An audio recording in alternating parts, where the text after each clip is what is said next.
And good evening, Commanders, and welcome back to Elite Dangerous Odyssey. Yes, I've got it working again.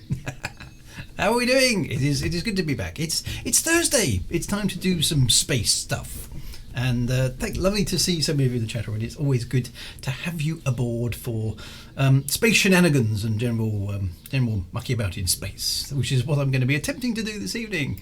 Now we're in between patches, aren't we? Play the song. You can go and find out. The only problem with playing the song again is that I will get a copyright infringement again on my on my stream, which because it's the Portal song, you see. And although my MIDI composition is probably not the best in the universe, it is good enough for me to get flagged. So if you do want to go and see my song, it's on YouTube. It's easy to find. Yeah. So there we go. So now a few things before we get going. I do have to give a props to Frontier. I do have to give props to Frontier, specifically Zach. Zach Cocken. I'm not quite sure how you pronounce it, so I hope I got that right. Cocken. I'm going to go with Cocken because it sounds slightly better. Zach, anyway. Because he did help. He jumped in on the thread I was having some problems with my stream, and offered help, and was he didn't actually resolve it. Somebody else did, but I got acknowledged by Frontier for the first time in 3 years. I actually had a forum post which said mentioned my name. Now this is a big thing. So anyway, props to Zach. Thank you very much, Zach at Frontier. And basically the problem was, you remember last stream. Now, hopefully it's working for you at the moment, because as you can see, I am running Elite Dangerous Odyssey. And the problem was, apparently my Streamlabs OBS was set to use, and I haven't got no idea what this means. It's going to sound very impressively technical. I was using something called NVENC. Yeah, exactly. Yeah, now you're impressed, aren't you? That was conflicting with Elite Dangerous Odyssey whilst Elite Dangerous Odyssey was on planet surfaces. Quite why, I have no idea. But I have since switched Streamlabs to now use something called X264. Not NVENC, but X264, and it's now doing that. Whatever that is, I have no idea. And that seems to have solved the problem. There we go. Anarchy 100 is explaining it in terms that which can understand. So anyway, whatever that has done seems to have stopped my Streamlabs OBS from screwing around with Elite Dangerous Odyssey, which is a good thing. Okay, now this is obviously the latest version of Elite Dangerous Odyssey that I'm running. I'm on the planet surface in my trusty crate Mark II, as you can see, or should I say Alessia Verdi's trusty crate Mark II, and it's sitting there with FPS 34. Well, that's it. Now my PC is not state of the art. It's an i7 8700, I think. I think I had the specs up last. I've forgotten to do the afterburner thingy anyways, but never mind. I suppose I could do that actually. Let me stick it on, because why do I need to explain all that when I've got an app that does it for me? Let's see if this works. Does it appear on the screen? No. I don't know. Oh well. It was working last week. Anyway, I've got the FPS counter there. I'm running. Yeah, so this is an i7 8700. I don't know what that means. Okay, it's running off an SSD. I know what that is. That's a solid state disk. I have a GTX 1070 graphics card, which I know is not state of the art. Apparently, I'm told it's about 4 to 5 years old. Okay, so I guess it's mid to low end. I don't know what these numbers mean. I know there's a 3070 which is very, very expensive. There's a 2070 which is pretty expensive, and there's the one that I've got which is still quite expensive as far as I'm concerned. It's this is expensive stuff, all this computer thing, isn't it? So there we go. Anyway, so my PC is very much, it's above the, certainly above the minimum specs that everyone's been talking about, and yet 36 frames per second is marginal, and yeah, nothing's moving out there. It's just the ground. So there we go. Anyway, so lovely to see you all, and Kaizen and lots of the other people. Thank you very much for popping in. So we're in between patches. Patch 5, as I understand it, is due to come out next week. And I don't get a chance to watch the Frontier stream before my stream, so I don't know what they've said, if they've said anything important. Do tell me if they have, because then I can go, aha, yes, and sound all knowledgeable. But there we go. So 1070, which is what I have, is mid-range still. Okay, so because of the GPU shortage, yes, you can't buy things anyway. So there we go. So it's okay now. And I don't know if you guys can hear it, but I can. The fans on my PC. I'm just going to be quiet for a moment. You can hear the birds in the background. Can you hear the fans? Anyway, I don't know if you can hear that, but that, if there is a background hum there, that's the fans in the PC. I don't have any other game that does this, and I'm still not entirely convinced. I mean, everybody on the forums was sort of, well, your PC might have dust in it, or it's clogged up, or it's not got adequate cooling, and all this sort of stuff. And I'm like, well, I clean it out. Okay. I look after my PC. I do know that.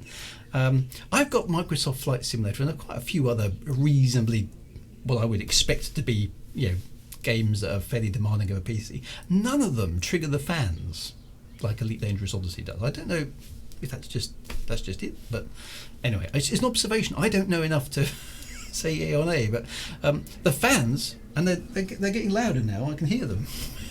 The fans are on. So there we go. Anyway, it is. I appreciate it's summer and that it's warm. The ambient temperature of my house at the moment is 23 degrees according to my in-room thermometer. And because I'm British, we don't have any air conditioning, so it's just I've just got the in old school fashion I have the window open, which acts as a cooling mechanism. But there we go. So yes, so 38 frames per second is what I've got at the moment. Now, if you do want to join me, I thought I'd try to do this evening, because I haven't tried it actually, and this is what I normally spend most of my time doing Elite Dangerous, is exploration. I haven't actually done any proper exploration since the full version of the game came out. So that's what I was going to try and do. I was going to see if I can get a first footfall or something. I don't know how far I need to go from the bubble to do that, but that's what I wanted to try. So I'm going to try that tonight and see how it goes. First, I need to jump back into my ship. Now, if you want to join me, if you join the Drew Wager private group, that should allow you to at least be in the same general universe as me. So we'll see how it goes. So EDO is a big fan of fans. Cleaner PC. When did this become a thing? When? Well, I don't like dust. I don't like things being dirty. I keep my PC nice and clean. It's a good thing. Very little noise hearable, but yes, if we concentrate, we can hear the fans. Okay, so it's noticeable, right? It's the only game I've got that does that to the fans, and I'm guessing actually, because I haven't checked this. I assume it's the fans in the graphics card, because it's got two fans, and then there's a fan which is obviously presumably sucking air around the PC itself. I don't know. Actually, it might be. Maybe it's the CPU fan. I don't know. Is it raining in the game? No, it's not. Just to guess, Elite Dangerous uses quite a lot of the GPU's RAM. That might result in a lot of heat. It's a RAM hog. Why is my afterburner thingy doing its thing? It's running, but it's not showing up for reasons that I don't really understand. Show on screen display. It's supposed to be on. Oh well, it's not working for reasons. Because I don't know what I'm doing. Is this game available for PS4? Not well. The base game is. Elite Dangerous. Well, actually, let's get this right. I don't think you can buy Elite Dangerous on its own anymore, can you? So Elite Dangerous Horizons is effectively now the base game. That is available for PS4. What you're seeing on the screen at the moment is Elite Dangerous Odyssey, which is the new one that came out last month to great acclaim and not a little controversy, which is not yet available on PS4. It's due to be released on console, I think Xbox One and PS4 towards the end of the year, end of autumn, somewhere around there, which probably means November-ish, I would guess. So the base game includes... well, okay, so the original base game includes flying around in space. Okay, the current base game, which is called Horizons, features the ability to land on certain types of planets which don't have atmospheres, but only certain types of planets. But it's still in a spaceship. Elite Dangerous Odyssey, which is what you're watching now, has extra planets where there are some thin atmospheres. We're in one at the moment, and also allows you to do some on-foot gameplay. And shoot things and explore things and wander around without your spaceship. So that's the big deal with Elite Dangerous Odyssey. Right. So anyway, let's. As you can see, I'm wanted. I've been a well. She's been a bad girl.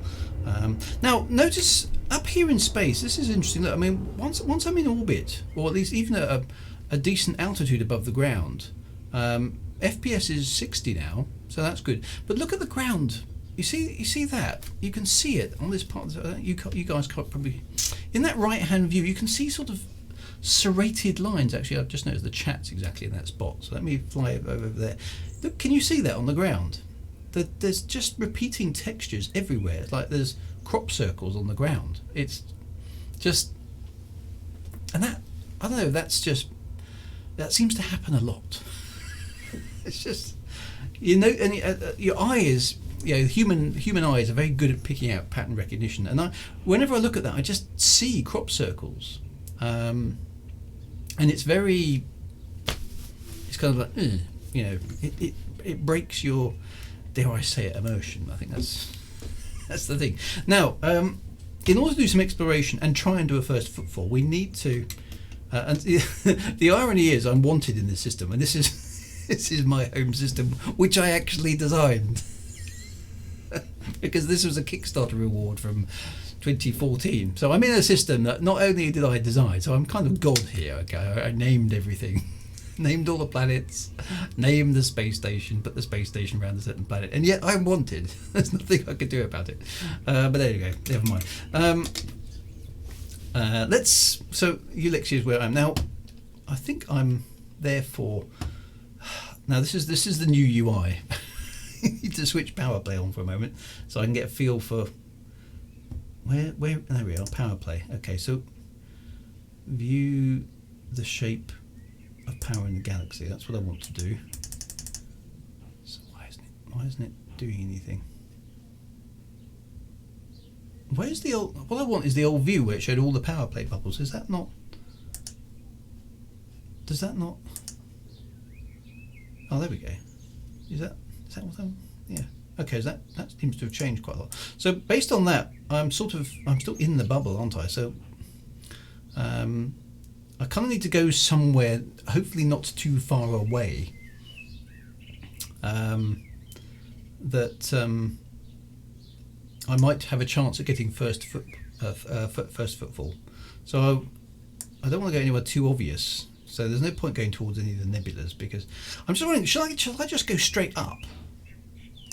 I'm just wondering. Let's. There aren't many stars up here, are there? Let's go down a bit. I've gone. Okay. Right. So there are stars up here. I don't know how far away is that. 595 light years. Is that going to be far enough? I have no idea. As Alessia's not bothered with engineers, or do you have the filter? I may have the filter off. I have no idea. Now, she's definitely done some engineering. She's got enhanced jump ranging and Guardian frameshift drives and all sorts of stuff.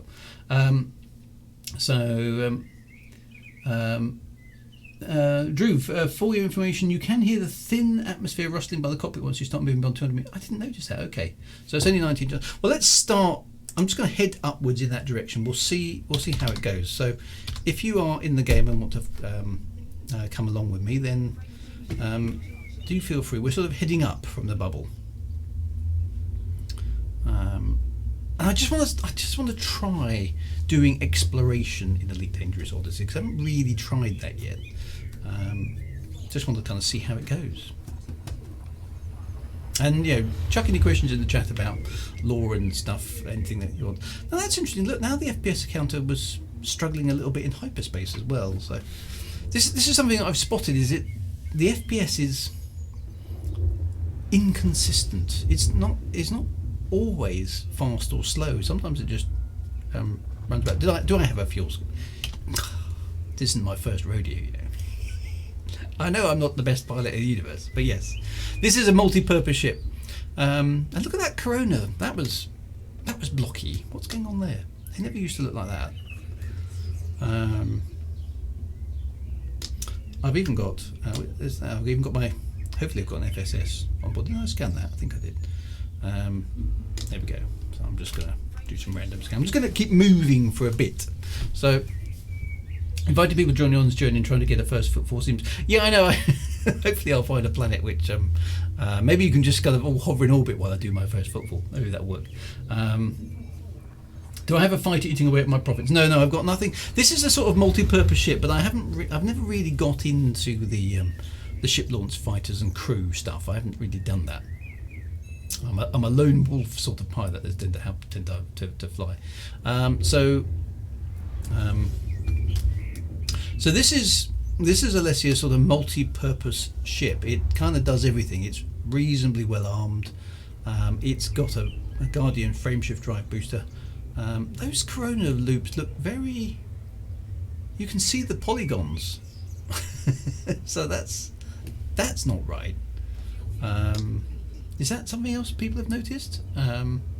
Constellation SAG A looks very blocky as well. So that's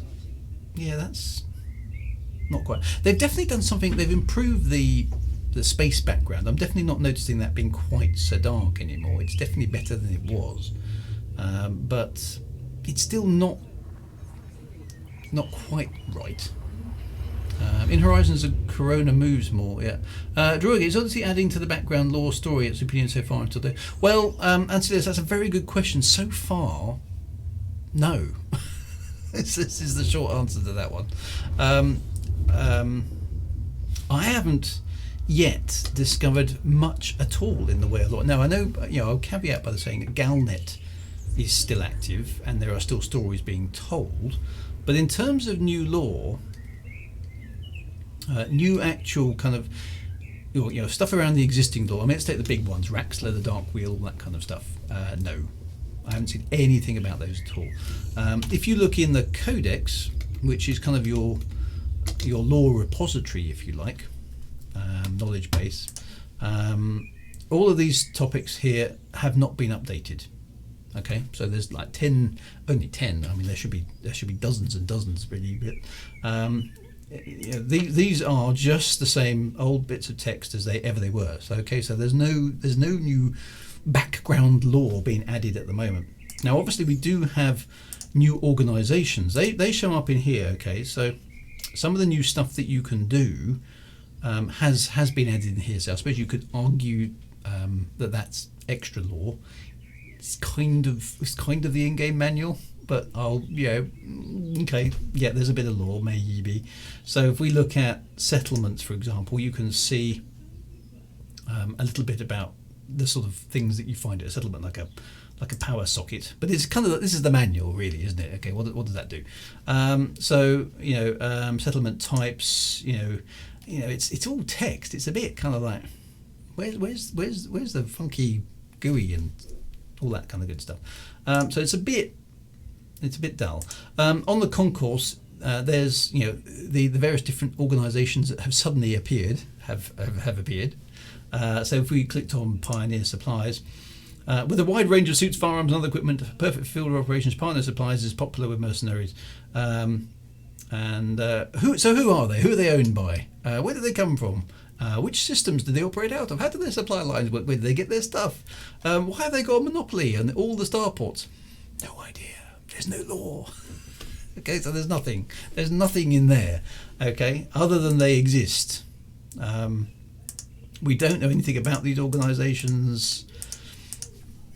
It's not really law, okay. It's kind of the game manual, and the main part of the law, which I would put in the codex. Now, I mean, oh god, I would love to have access to this database. as a writer, because I could fill this full of all sorts of stuff to really keep you guys kind of like, oh my god, it's a thing. But alas, I don't have right access to this. It's it is what it is. So look, I mean, the Guardians, for example. So we know we've learned something new about the Guardians in recent months. Okay, War with the Thargoids. This is a bit. We know a little bit more. Has it been updated? No, it hasn't. Okay, so we know more in the game, Vargalnet, than this actually tells us. It's not being kept up to date. There's suddenly, look, my my afterbody thing has suddenly jumped into life for no obvious reason. I can turn off the FPS in game now. So there's this could do an awful lot of love. Now I think, given all the other problems that are going on, I suspect it's not number one on the list of things that need fixing. It never has been number one on the things that need fixing, to be frank. One day maybe it will get to the top, but right now I don't. I think attention might be elsewhere, and probably rightly so. I think if you've got a game that isn't actually working properly, it's probably worth spending your time getting that fixed before you turn your attention to the lore. So the stats are up on the screen now, so hopefully you can see what's going on. Now, actually, my temperatures there are much lower than they were last week. So that's encouraging, but we're not on the ground. We're in space, and space was never a problem for my setup at all. It was only ever when we got to a planet's surface that we had issues. So here we are flying through space, and to be honest, Odyssey behaves itself absolutely fine. Okay, in space I have no issues really. I'm getting a solid 60 frames per second, and my computer is locked at 60 frames per second because that's how fast my monitor goes. Okay, I haven't got a really good monitor. Okay, I'm a cheapskate. The reason being is I've had to buy two monitors. Okay, so I've got two HD monitors side by side because I mostly use my PC for writing and composition of music and video stuff. I don't use it for, I mean, I do play games obviously, but I'm believe it or not, I'm not a huge game player. I like playing games, but I don't have a great amount of time. But 60 frames per second, to be honest, I don't notice much more than 60 frames per second, and it seems fine to me. But in space, Elite Dangerous Odyssey, frame rate wise, seems fine. It doesn't seem to be hurting my PC at all. You can see the fan speed there is relatively low. Only half of my memory in my PC is being used. I don't know how much memory my GT 1070 actually has. I think it's either 4 gigabytes or 8 gigabytes. To be honest, I can't remember. But at the moment, it's not even using 4. So it's okay in space. Elite Dangerous Odyssey is absolutely fine. But it's the planets, it's the on-foot stuff that really seems to hammer most people's PCs. Now the lighting, a lot of people have been talking about lighting. Now the lighting has got to the point where I personally am not really noticing much of a problem, because I'm not all that interested in paint jobs and stuff like that. It's got to the point where it's now perfectly playable. Okay, forgetting about memory. Yeah. What were you saying? I need all the screen for the retro. Well, you see, I've got a Streamlabs OBS on this monitor, which obviously you can't see because I'm pointing at the camera. And then over here, I've actually got the game. So that's why I'm looking over here most of the time, because that's where Elite Dangerous is, and you guys are over here. Okay, so I need to. Yeah. One of these days, I should do a tour of my environment. But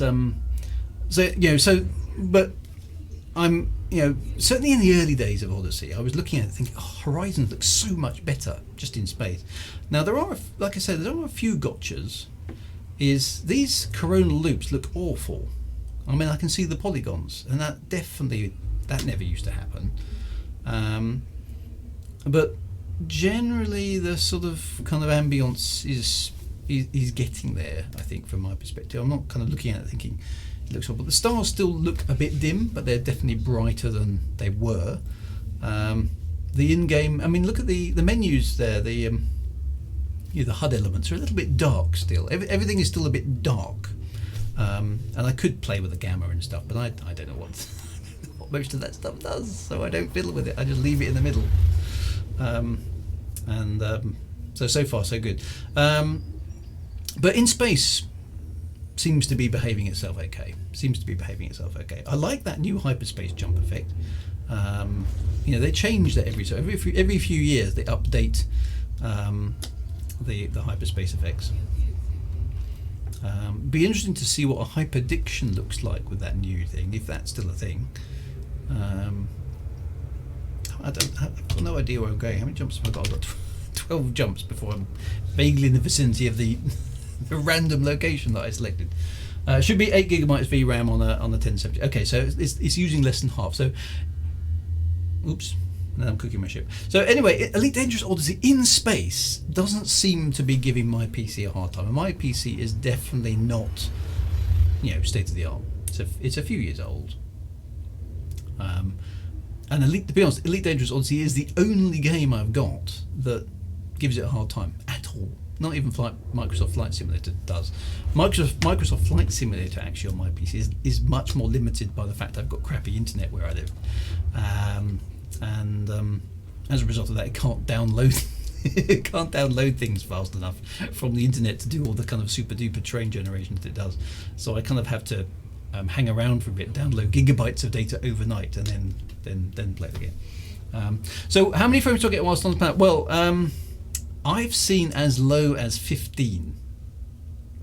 Most of the time it hovers in the 30s, dipping into the 20s when something is moving around. And if you try and do the shooty stuff, or maybe go inside a building with some fires, it drops into the teens and lower. Oh, the space bird sitting on my Wi-Fi. No, the problem is I live in a very odd place. It's actually not all that far out of the way. It's not like I'm in the middle of nowhere. But we're on the edge of a development that was built in the 90s, and they didn't put optical fibre in here, so we've only got copper cabling, and most of the people who live around here are older than me even, and don't see the sense in digging up the street to put optical fibre in, because they don't use the internet. They don't play Elite Dangerous, believe it or not. So nobody around here is all that interested in getting high-speed internet, which is a bit of a faff for me. No, I'm stuck with 20 megabits per second download and about 8 up, and that's the best I can get, believe it or not. There are no alternatives where I live. Maybe Starlet. Maybe I should investigate that. Yes. So one day, but I'm going to have to move house in order to get faster internet. The irony is my mobile phone will probably soon be faster than my broadband. So we'll have to wait and see what we can do about that. But anyway, so what I wanted to do, if I don't get a first footfall, I'm not all that bothered. But what would be nice is I'd like to try out that plant scannery thing. Okay. I have to stream with 20 megabits. I know. That's why my bit rate. You probably noticed the bit rate on my streams is a bit low because I can't go any faster right now. I just do not have the bandwidth to do it, which is a bit annoying. But there we are. But that's the forward-thinking UK for you. That'll do. Oh, I keep cooking my ship. I better not do that while I'm out here. Let's just cancel the hyperdrive for a moment. I think we'll get a bit further away from that star before we engage. What am I going to do? Well, I'm going to see if I can hunt for some plants, because that's exploration, right? I'm just going to sort of do the sort of normal exploratory stuff I know to do, because there's a number of criticisms about exploration in Odyssey. Now, and there's always been criticisms of exploration in Elite Dangerous because it's a little bit of an unloved stepchild in Elite Dangerous compared to some of the other missions. Now, it got better with the Beyond update, but it's, there's never been a vast amount to do, other than kind of going to interesting places, having a poke around, see what you can see, which I suppose is what exploration is, isn't it? And there are space phenomenon things to find and stuff like that, which is quite cool. I've seen a few of those. I always did like poking around on planet surfaces and horizons, and I want to see yeah, basically, I'm going to kind of do a Drew reacts to Exploration Elite Dangerous Odyssey, because this is now the full version of the game. I want to see what sort of wacky planets we might be able to find. Will we be able to find some plants? Will that mini game still be hard to do? All those kind of things. So that's kind of what I'm trying to do. Be prepared to be underwhelmed. So all that sort of things. Iranian Kent, wouldn't Virgin Media get you the super? No, I can't get it. Where I am. We have no fibre optic cabling. This is the problem. We have no fibre optic cabling where I am, and we would have to dig up the street to put it in. That's the issue. So as the older people die, younger people move in, then maybe I'll have an option to do it at some point. But right now, no.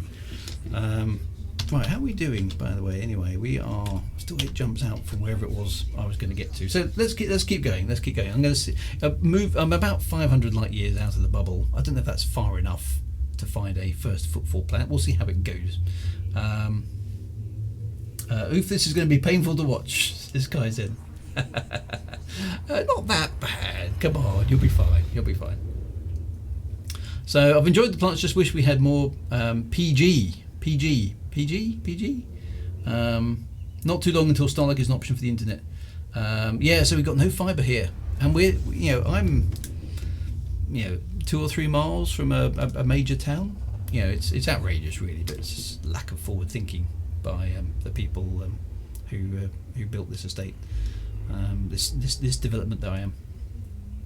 Are you suggesting the old people all suddenly move out at the same time? No, I'm thinking they should be encouraged to retire early. That's the Frontier Elite 2 way of describing things.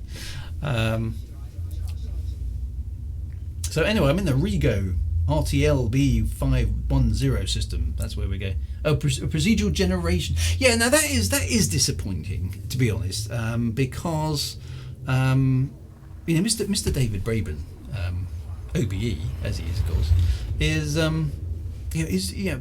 that's his sort of signature piece. If you were to say, what's David Braben famous for, other than Elite, obviously, it would be procedural generation. So the fact that we haven't got procedurally generated stuff,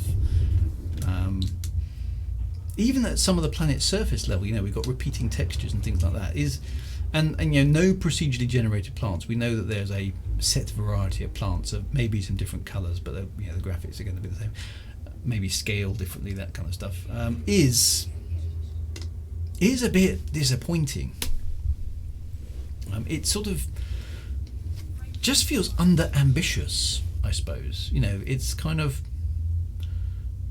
really.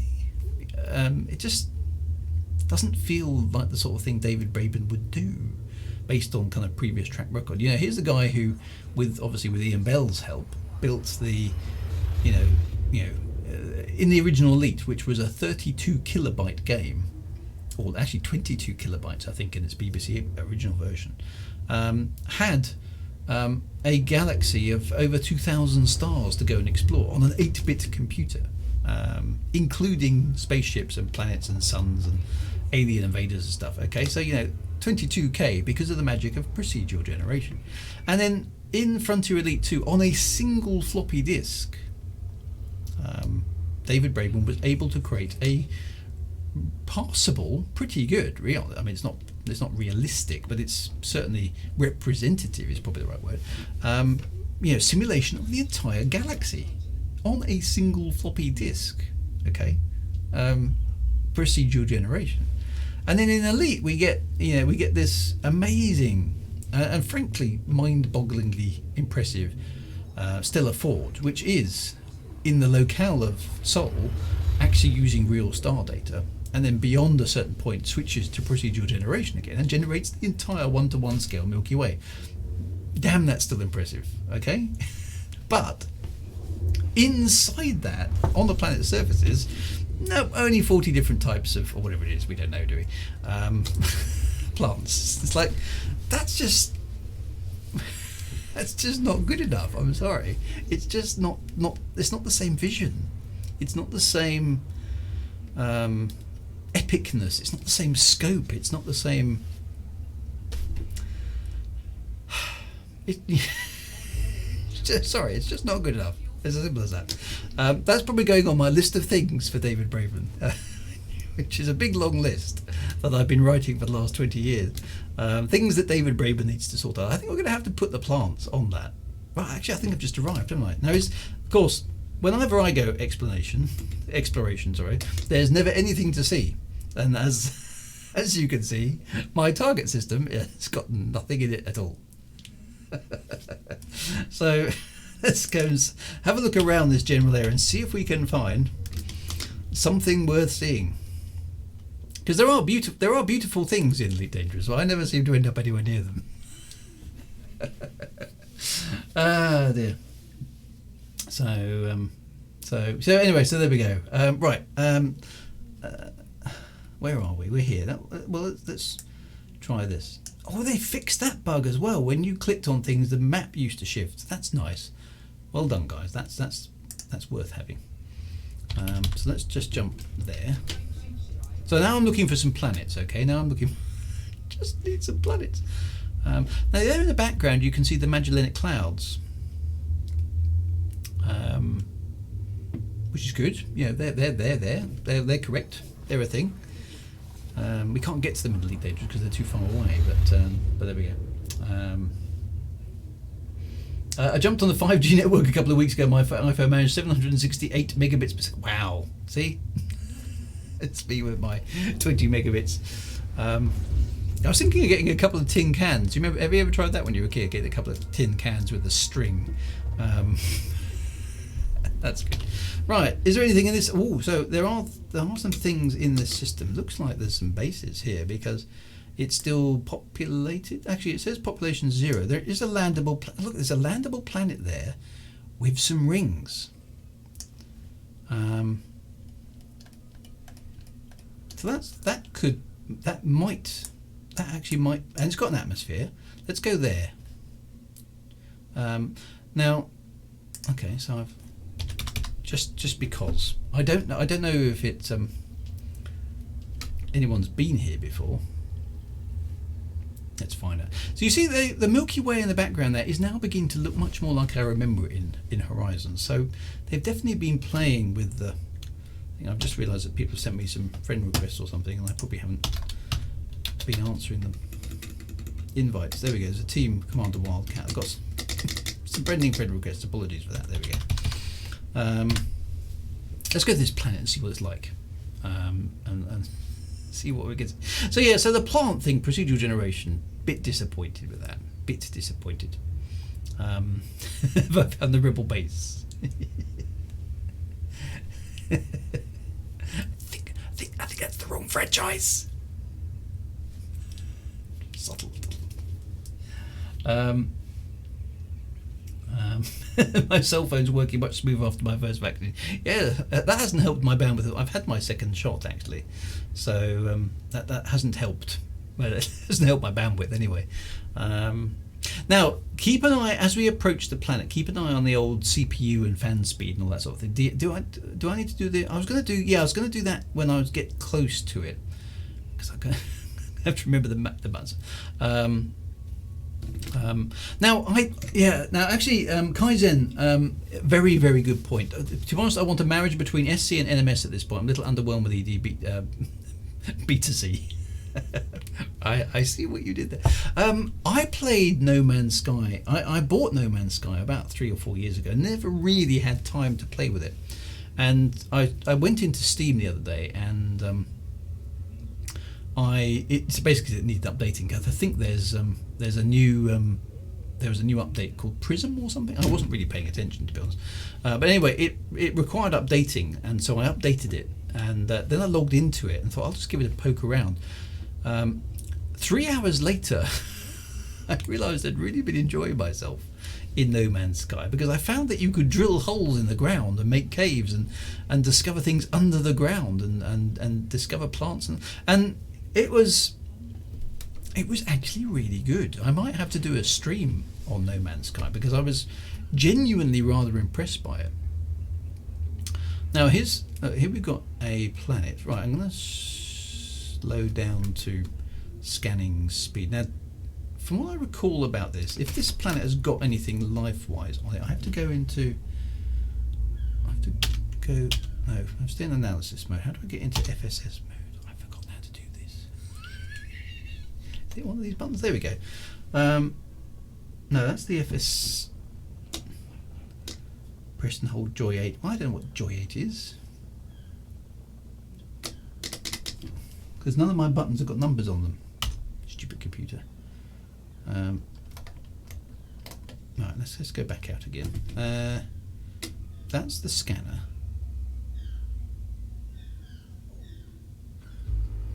Okay, done that. So I need the. What do I need to do? Honk. Okay, so I've done that. No, hang on a minute. So I haven't done this for ages. I've forgotten how to. No, I've got to select something here, which is one of the. What have I got? There's the D scanner. There's the. No. Do I need anything else? I've forgotten. I've forgotten how to do this. I thought there was. Which mode do I switch into? Is it? DSS needs a fire grip. I probably haven't got that set up. There it is. Hang on. Discovery scanner is set to be 1 on 3. So, which one am I on? That rotates it. So hang on, let's go to that's combat mode. So I've got the interdictor, there's the D scanner, and then there's nothing. Why isn't it showing up?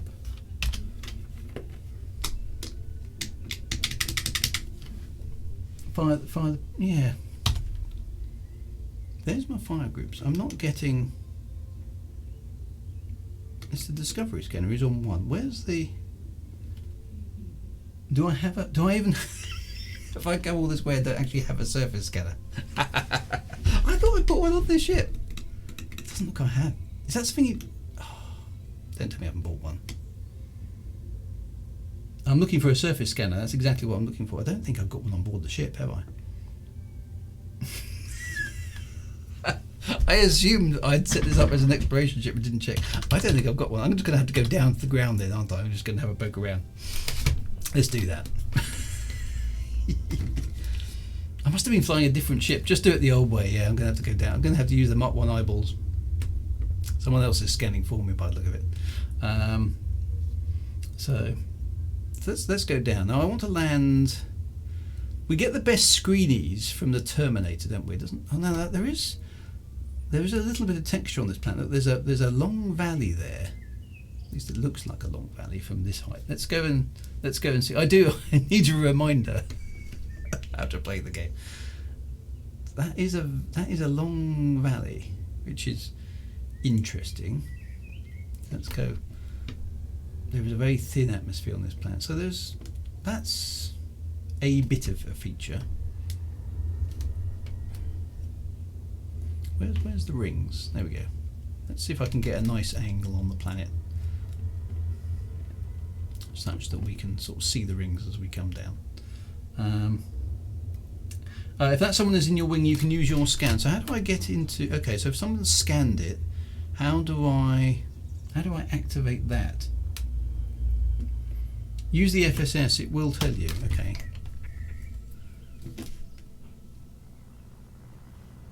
So how?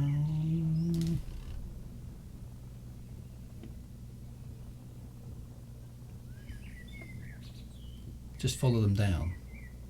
Okay, I'll do that then. Bubble bus.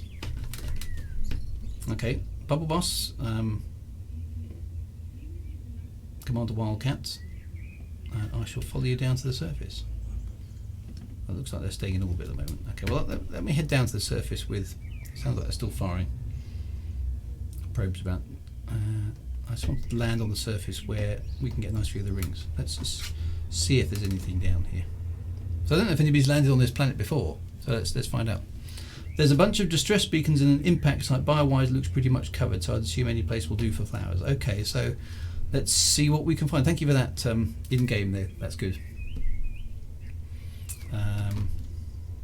So again, the terrain looks pretty dull, at least from up here. Now watch the FPS. Okay, watch the FPS. This is the good test, isn't it? The fan speed is rising. We're now at 6. So whoever said the 1070 was 8 gigabytes is right, because it's jumped to 6 gigabytes used. Fan speed is going up quite fast. Again, the terrain it's super dull, really, isn't it? There's not a great deal. Anything remarkable. A few craters. Right, FPS is 50. Now, am I going to see? I can see a bit of texture pop there. Now we're a few kilometers above the surface. It's a very thin atmosphere, this one, isn't it? It really is a thin atmosphere. You should see first footfall in the system map. Should I? Okay, let me just have a look at that. Where's that then? So if I click on the if I click on the planet, first discovered by, does that mean first icon on the right? So that one. So it's basically saying there's no first footfall mapped there. It has been discovered before, but no first footfall. So let me see if I can land then, because that's a cool thing to show. But yeah, my FPS is dropping, and put my feet on it. Right, I'm going down. FPS is now 46. It's 0.4 G, so that's not too bad. It looks pretty flat.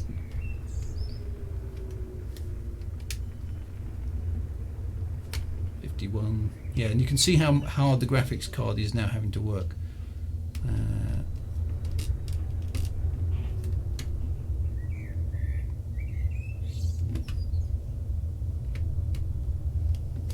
Okay, there we go.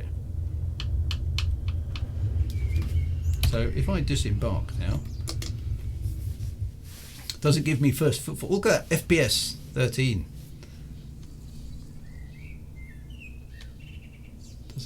Does it say anything? Yay! First footfall confirmed. There we go. I am the first person to ever have stepped here on this barren, white, flat, slightly rocky planet with some rings in the sky. Okay, so there we go. I mean, it's, you know, as things go, I have achieved a thing. There we go. That was my Armstrong moment. There you are. Look, there's some foots. Look there it is. One small step for man. No, one small step for Drew. One giant leap for Elite Dangerous Odyssey. Hasn't quite got the emotion, has it? But anyway, so there we go. You saw first footfall. So basically, if you land on a planet that nobody else has landed on and step out on foot, that's what you get. Okay, so there's your Armstrong moment. All right. Is there anything else here? Well, it's a very, and this, to be honest, is my experience of Odyssey so far. Virtually all the, I mean, the texture on the ground is okay at this point blank range. Yeah, and there's the occasional small outcropping of rocks, and they do look like they're sort of blended into the scenery, which is good. And here's another rock. But this has been my experience of Odyssey. Everywhere I go, I get a kind of, and yeah, maybe the universe is as boring as this, but it's just a flat landscape with some very low hills in the background, and yeah, I've got some rings today. That's quite cool. I don't think I've landed on many planets without rings. Hello, who's that? It's Commander Wildcat. Excellent. Who is the second person to have stood on this remarkable planet? And yeah, we've got to do our. That's the only thing we can do, isn't it? How do I? There we go. That's the only thing we can do to each other, as it were. So I keep being told you can get good peaks, but that, look over there, that over there appears to be about the only piece of terrain in the immediate vicinity. It is a dull place. Okay, so I'm gratified to have got first footfall here, but it's not a very exciting planet. First knee fall as well. There you go. And I can jump. First jump, and occasionally for some reason it puts out the gun. I don't know why it does that. That won't put it away. Why would you put that away? That's the torch.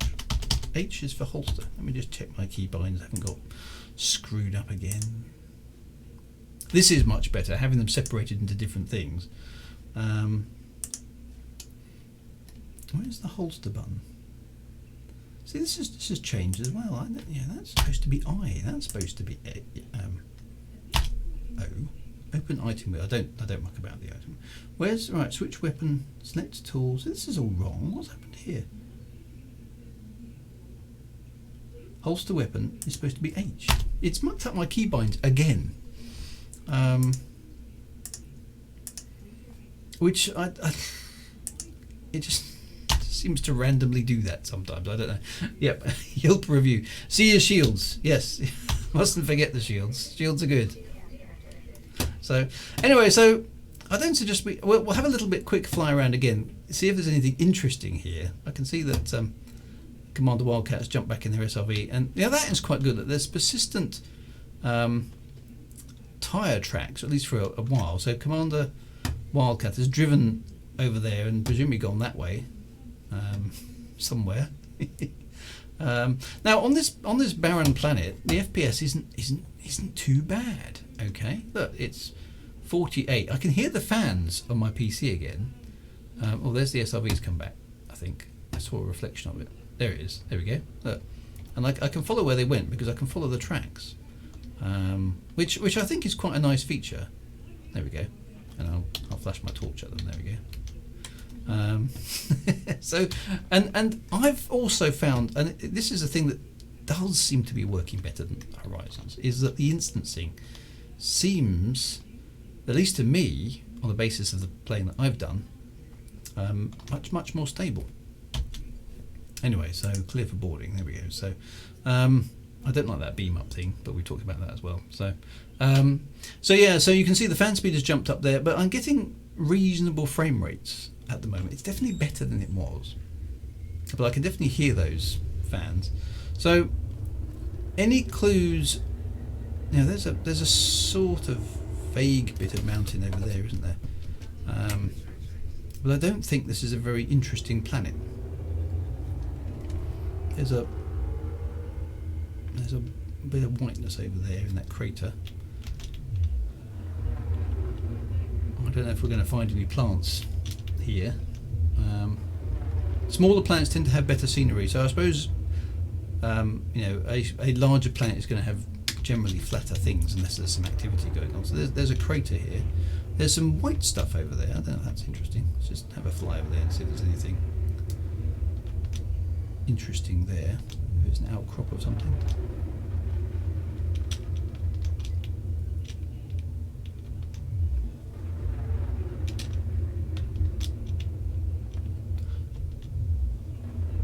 But yeah, so the terrain is,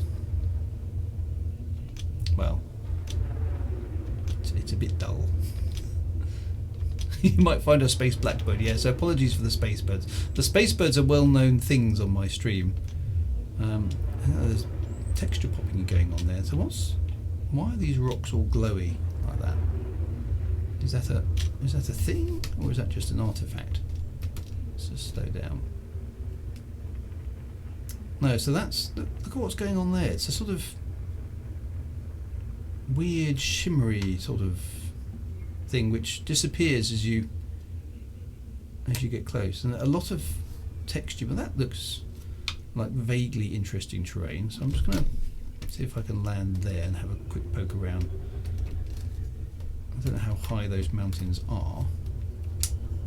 They're not very high, are they? Let's just have a poke around here, because that's the first bit of terrain I think I've seen. What temperature is this planet? Disembark again. I haven't found any space things. But unsafe temperatures. What is the temperature? Why haven't I got a thumb? Oh, surface temperature 77 Kelvin. Okay, there it is. So very cold, basically.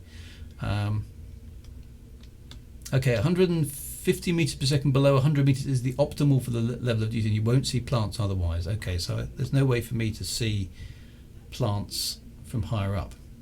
Basically, the game just doesn't load them, I guess. So these are little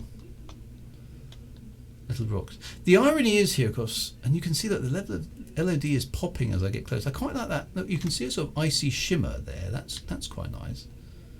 Can I walk up here? Well, I can. Excellent. How steep? Oh no. Okay.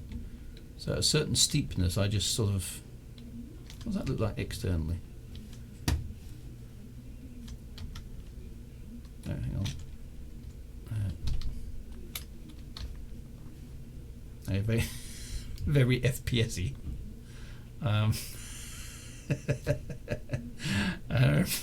Nobody climbs hills like that, in my experience.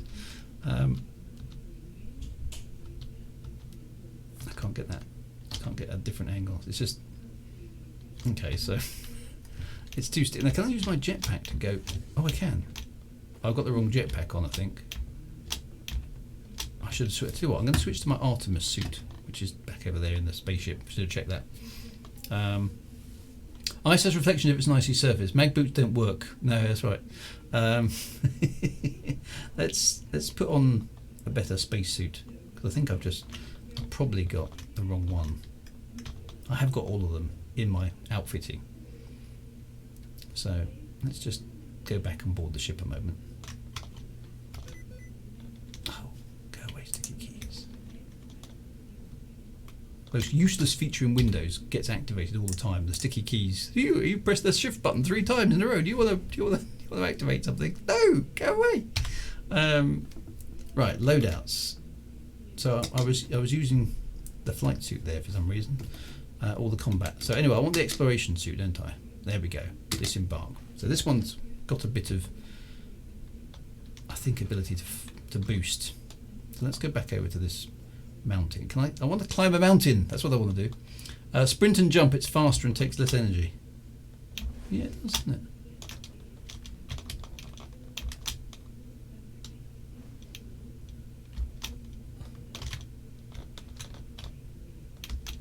Okay, so anyway, so there we go. Right, so I'm now in the Artemis suit, which is the sort of exploration. So I don't know if that's going to help me climb up here at all. So at a certain point, my boots just don't grip, even though I'm still making footprints, which looks a bit odd. So can I boost up? Oh, I can. Excellent. Yay! Oh, somebody already up there. That must be Commander Wildcat. Okay, so that works. Okay, and we can sort of run up and down this mountain. So there we go. Look, standing at the top of a mountain, very, very pointy mountain. Okay, well there you go. Look, I can see my house from here. I can see my ship from here anyway. So you can sort of climb up things.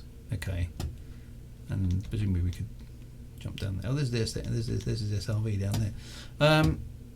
Okay, so there is a bit of terrain.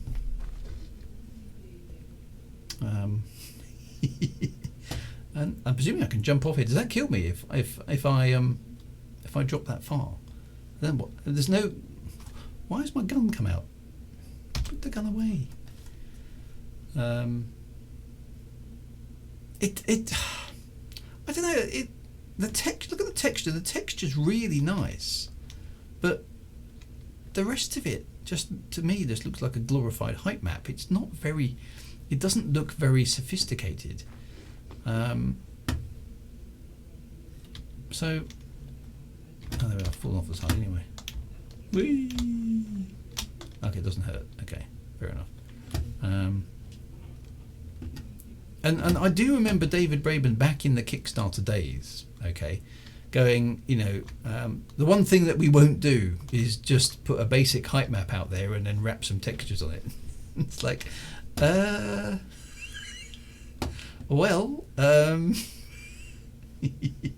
Now I know they've done a lot of work. Okay, with geological realism and proper stellar formation, and therefore the materials and the types of planet that are supposed to form, which is all very good and all very impressive. But if all that work just results in a bunch of very samey planets, I think you've got to be asking yourself, was it worth doing that? This is where, and I know No Man's Sky, having played No Man's Sky recently, I know No Man's Sky is a bit cartoony and a bit silly in places, but it certainly feels to me much more like a sci-fi game than this does. This is just, I mean, that looks like the same sort of terrain that I saw. Who remembers the game? What was it called? Battle Zone. Not the original Battle Zone, right? The one with vector graphics, but the 90s game Battle Zone, where you flew around on the moon and shot things and blew things up, and you had to find some biometal and then go off around the planets of the solar system. Now I know that was handcrafted, and obviously it's not a realistic sized planet or anything like that, but it looked kind of like that. That was a long time ago. So I see a lot of this with the Odyssey planet. Let's see if there's anything interesting else in this system. Is there anywhere? There's another planet there with atmosphere, but we can't land on it. And and I know this is the thing that is a bit common as well. Is that there's lots of places to land, a few places with atmospheres, but the two never match up. So there's nothing interesting to go and see. At least I've got a first footfall. Let's go to another system and try our luck somewhere else. I want to show off some interesting planets. I genuinely do. Let's keep going up from the perspective of where we are. So where's the next system up? There's a white star, and that's probably not a good candidate for finding planets, because that's a youngish, very, very hot, bright star. Probably won't work very well, but let's see if we can find it. Anyway, we did first footfall. That was a good thing. Okay, that was a good thing. So I'm pleased about that. Let's go to the system, see if there's anything else. I do have some filter. I do have some route cancelled. What does that mean? I want to find some interesting places. Maybe it just takes time. Okay, so here we are. Let's do some descannering. There are lots of planets in the system, so that's good. Let me just switch off that in-game thingy. So I've just been missing some chat. I've been paying the chat to the chat in game. Sorry about that. There's a bunch of distress beacons. So seriously needs more ways of interaction. It does. We can't even do an 07. We should be able to do an 07, right? That would be much better. Right, so let's have a look at the system map. What we've got here. Okay, so there's a whole bunch of... And I think this yellow means that the system map hasn't rendered yet. I think that's what that means. There is a planet there which does have an atmosphere. It's a moon of a gas giant. So that's... There's lots of landable planets. Now, okay, before we go there though, look, there are planets that at least look... Right, okay, well these two look very different. Let's they don't have atmospheres, but let's go and check them out just to see what they look like. They're very close to the star, so maybe they look a bit different. Descannering, that's exactly what I'm doing. They haven't fixed the dethrottle. That's another one that's on the list of things. Okay, for Mr. Braben to fix the dethrottle. There's no such thing as a dethrottle. The route cancelled is a new bug. A new bug, excellent. I thought the idea was to take the bugs out, or is not how programming works nowadays? I thought that's how it is. You're supposed to take the bugs out and put features in. Is that not how it works? So So blue circles are such a tease. Yes, I don't know. Let's just keep looking around and find. So this is quite close to the star. Let's see what this planet looks like, because it looked a bit more interesting on bugs are features. Expect David Bremen's a fair amount of control there, really. Well, it does beg the question, doesn't it? Because I mean, he's certainly not being nearly as active in the forums, which I suppose I can understand. But he used to be relatively visible at sort of trade events and things like that. He used to give lectures. He's given TED Talks in the past. Haven't seen him doing much like that recently. I mean, I went to several of his lectures in the Kickstarter era. And, I was in the audience for when he was talking about. He had a presentation called "My Other Car is a Cobra Mark III," which was he did quite a good present. He's actually a good presenter. Now this planet looks, alas, again, very dull. I can see some colour, actually, to be fair. Let's have a swoop down on the surface. Is there going to be any terrain though? Let's see what the surface of this one looks like. It's got some interesting colours. And see, the science part of my brain wants an analysis tool that kicks in at this point, so that I can, why can't I work out the chemical composition of this planet? I'd like to do that. I feel like I'm doing some sciencey stuff.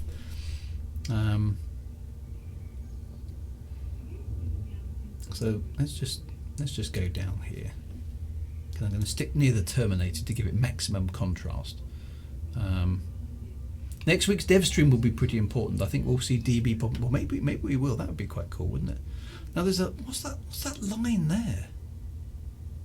There's a line. Look, there's a square. Actually, you can see something.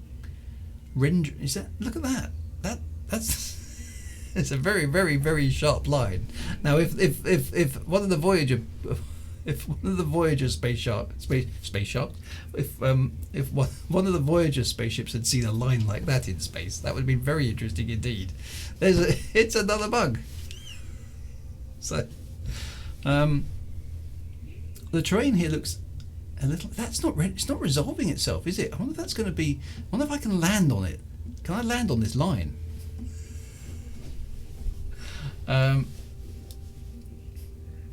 Because look, on one side of it it's dark, and on the other side it's light. Is that going to render all the way down to the surface, I wonder?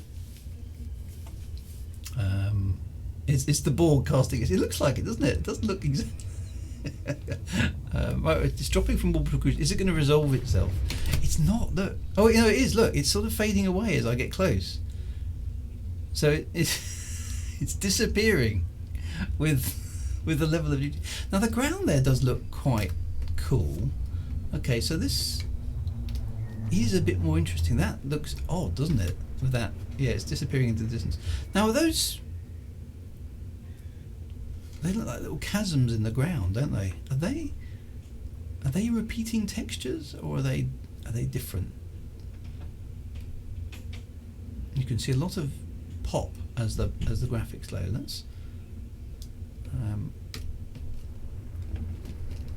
This at least does look a bit different. Yeah, coming in too fast. Sunk. Ouch. Amazing flying skills. They are repeating models, yeah. So you can see them, can't you? This is the problem. Your brain goes, that looks a bit odd. Oh, it doesn't want me to land there. 2G, it's quite a high. There we go. Let's just land here. Whoa, it is quite. There we go, we're down. Can I get out here? I can. Is this a first footfall as well? Who knows? Probably not. Extremely high potential. Yeah, look, first footfall, woohoo! Okay, so there's Armstrong moment number 2. We're actually quite close to the star, so that at least you do get. I mean, it's rendering shadows and things kind of nicely. So that it's a bit more interesting. There is a bit of and the shadow there's quite nice. Look, there is a bit of terrain over here. Let's just go over here. And I know it's like an airless world, and I wouldn't expect to see too much, but yeah, and the dark black being dark is quite good. Does it notice that I'm going into the sunlight there? I don't know if it's detecting. Can I hide behind the mountain away from the starlight, and does it cool down?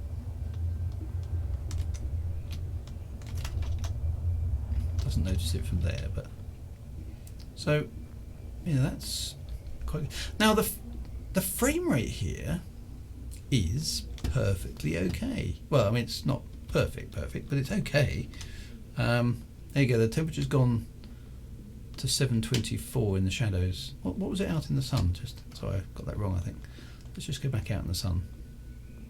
So there you go, 765 in the sun. If I go into the shadow of my ship, it drops, rather curiously, drops instantly. So, by 40 Kelvin, which is a saving. Does it? It seems to know whether. I'm guessing it's working out whether the ground I'm standing on is illuminated. So that's the shadow of my ship, and it's dropped. Let's check out the shadow of the rocks themselves. So I'm back up at the 765K. If I run over here,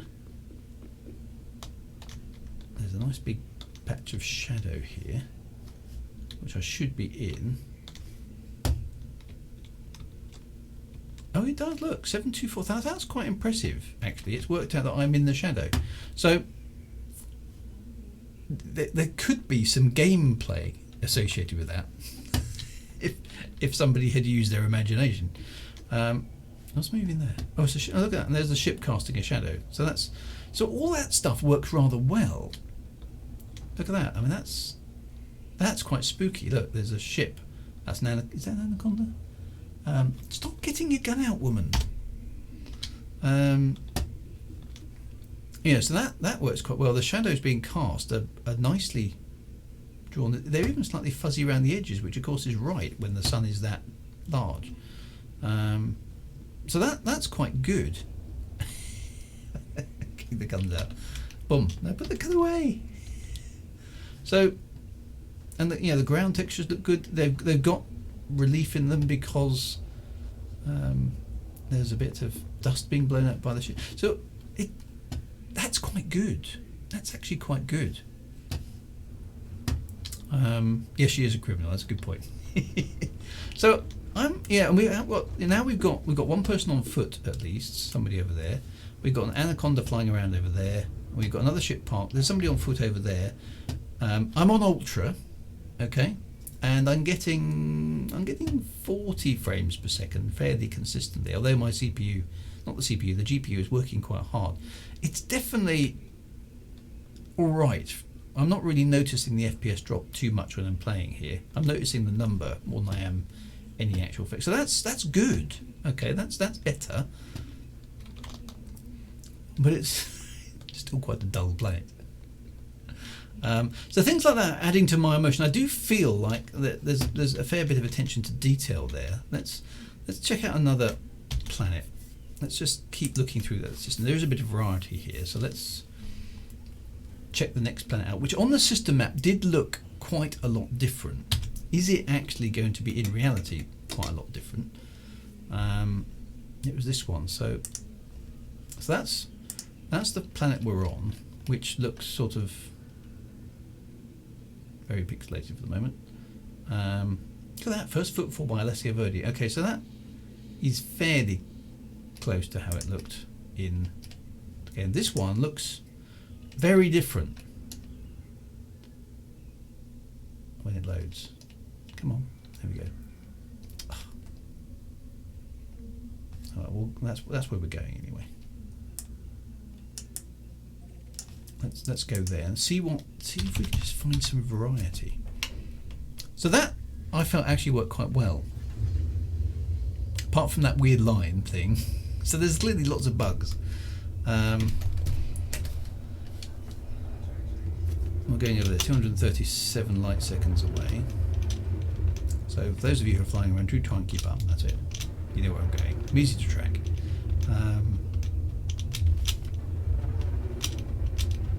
Let's just go and get that mass lock off. Right. Oh, I've got to do the escape vector. I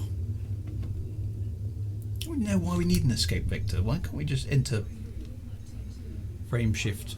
Because the moment I don't understand the point of that, because the moment I'm not in, the moment I'm in, I can adjust the course back. So I don't really get that. But anyway, that's been in there for a long time. So, you know, there's that line, look, I'm flying along the line. There's that line, look at that. That's just, well, that's just wrong, isn't it? It sort of renders itself out, and look, the shadows. What's happening there? It's it's fading in behind me as well. So there's definitely bugs out there. That isn't good.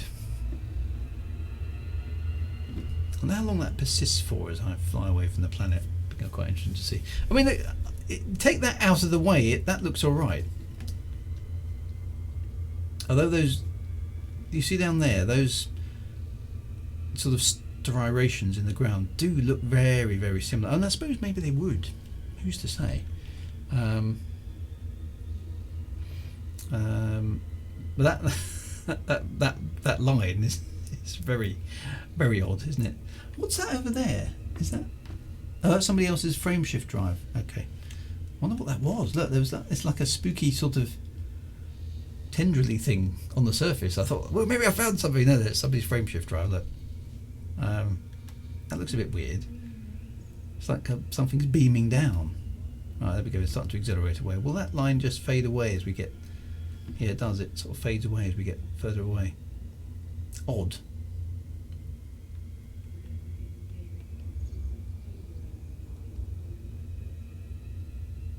Ooh, has that just happened to you guys? If you look at those craters, you know that sometimes the craters are inside out. I've just had that pop in my head. That's really weird. The craters all look upside down, which is a lighting thing, isn't it? Because your brain tries to work out where the sun's coming from. That's quite cool. That genuinely does happen. Yeah, so that effect has disappeared as we got further away from the planet.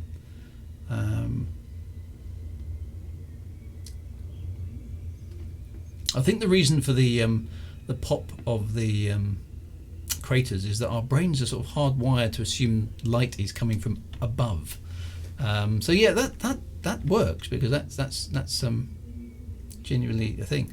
So the line was sort of where the Terminator was, but anyway, there we go. So right, let's get across to this other planet. Let's just have a look, see what's over there. I'd still like to see a plant thing, but we're not going to see that. This doesn't have an atmosphere either. There is a planet here with an atmosphere in the system. We'll get to that in a bit. Just want to try see what we can see. See if we can see some different terrain. This is the thing that I'm interested in really at the moment, is can we see interesting terrain?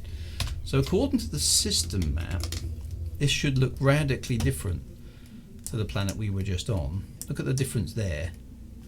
That's where we're going, that's where we were. So that looks quite, from here, it looks quite an interesting planet.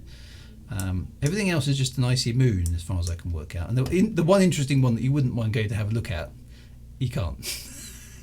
There is this one here which we'll try in a bit. That one looks like an icy moon again, but let's wait and see. So this is the only planet in the system that is landable that looks vaguely interesting.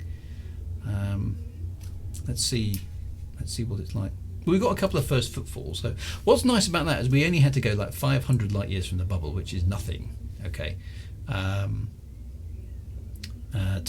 order to get a first footfall. So if anybody wants to do that, get their own Armstrong moment.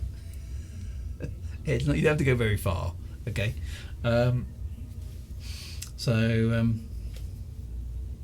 So yeah, Steve Shaw said it's bored. Well, you see, I don't mind being bored.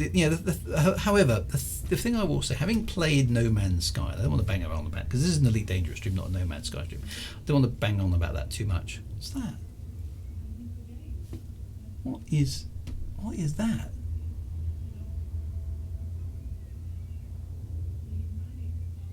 Oh, is that the probes? I wonder what that was. I was like, it's the probes being launched from somebody's ship, and I was like, what was that? Okay, so but No Man's Sky's planets are way more interesting. I know they're cartoony and not realistic, and sometimes they have weird floating anti-gravity rocks, which makes no sense at all. But they never claim to make sense. It's a totally fantasy environment. There's so much variety there. I mucked about there for ages, not seeing anything that I thought was remotely similar. Okay, so this planet is differently coloured, but not noticeable.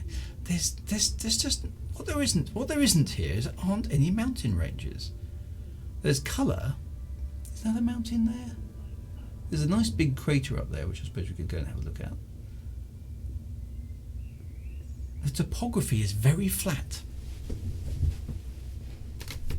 There's a sort of rill running here. Let's aim there. That you can see where the dot is pointing. There's a rill there. Is there actually some terrain here? Let's have a look.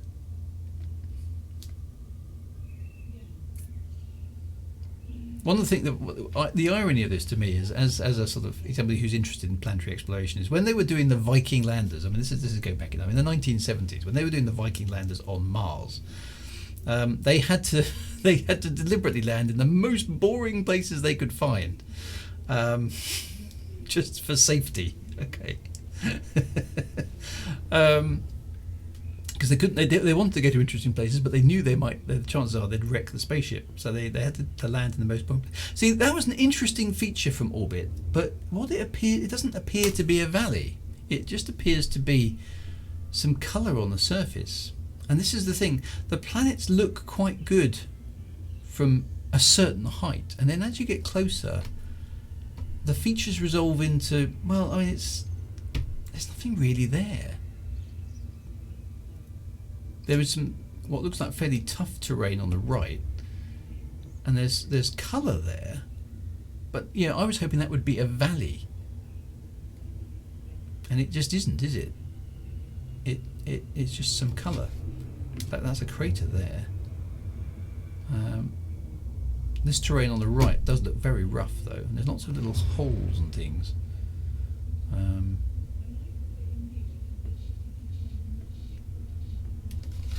It almost looks volcanic actually, but they look like tiny little volcanoes, don't they? We'll stop and have a look at one of those if we can land here. That area looks quite flat. So, I was hoping, again, it's very, very flat. Maybe I need to find a really small planet. What's the gravity? Gravity is still 2, so the gravity is quite high here, so maybe that's part of the problem. I'm coming down too fast again. Upwards thrust, upwards thrust, upwards thrust, upwards thrust is good. Nope, clunk. Dear. Okay, so there is a little bit of terrain here. Okay, so let's just have a look around here. I might get the SR unsuitable terrain. There we go. Oh, I hate it when it does that. It teases you with the unsuitable terrain. It's like it's fine, it's fine, it's fine, it's fine. No, it's not. It's not fine. Really winds me up. It's doing it to me again. Stop it. Right, down. There we go. Right, let's get the SRV out because I bought one of those along with me. So they've dialed down the topography. Yeah, so I definitely saw more interesting places more quickly in the alpha. I saw mountains and stuff. Anyway,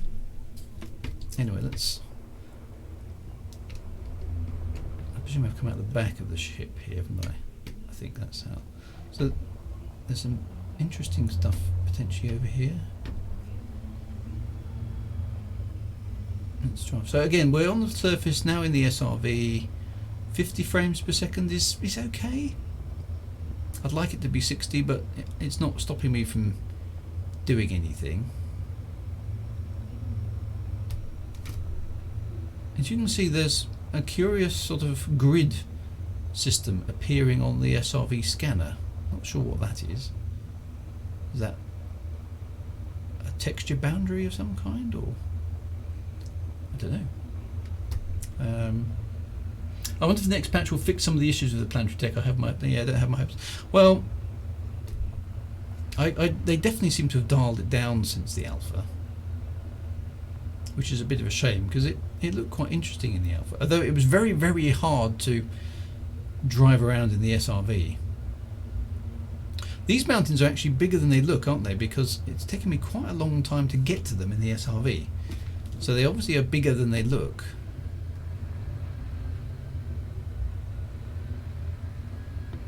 Oh, those ones over there look quite interesting. Let's just take a slight left turn. So, you know, I've been driving at a decent lick there for a while. And they're not getting much closer, are they? They're bigger than they look. Ooh, apart from... Don't hit the rocks. Rocks are bad. Let's go. This is quite a nice flat plane here at the moment. So it's a texture. It's a texture boundary. It's more problematic. Well, okay, slow down, slow down, slow down, slow down. Okay, we just run out of plane. Now this does there. What's this? What's the SRB doing? Slow down. There's something odd about the way this drives as well. It's almost like it's got massive turbo lag. There we go. I can kind of get across there. I haven't got much close to those mountains though. Let's go. Let's see if we can get over to these mountains because they do look. There's some terrain. I mean, it's not like super stark terrain, but it is at least terrain. Get this sort of kind of like a dune field, really, isn't it? So it's quite rough here now.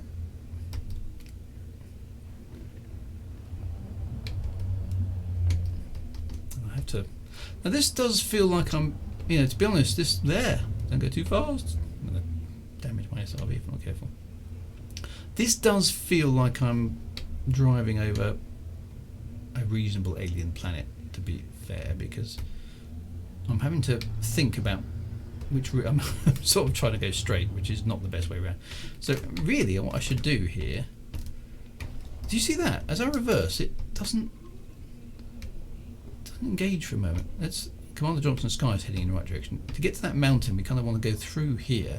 So you have to sort of pick and choose your routes, which I quite like. If you're trying to find a way to get... There you go. See, I can find my way to the base of this mountain. I think through here. There we go. Look. So there is that sense of exploration. That's that I can drive around. There we go. We've reached the base of the mountain. Ooh, I think I just hit a rock. Okay, so let's park the SRV here and let's pop out. I like the way you can get out of your ship into your SRV and then get out of your SRV into your ship, but it's still this, you know, not the Armstrong moment. Oh, I've got drive assist on, have I? Okay, so extremely high temperature ball. And first football confirmed. Look at that, I've got 3 in one evening. That's pretty good going. So here we are. There's my SRV. There's the other guys turning up in their SRVs. Down to 38 frames per second now, so not quite so good. Let's just wander up here and see what it looks like. Will we be able to see our ship from the top? I don't know how far I've driven. Is my ship still... It's probably over there, isn't it? I don't know if I'll be able to see. Let's see if we can get to the top of this mountain. Because, I mean, that's the only reason you climb a mountain, isn't it? Because it's there.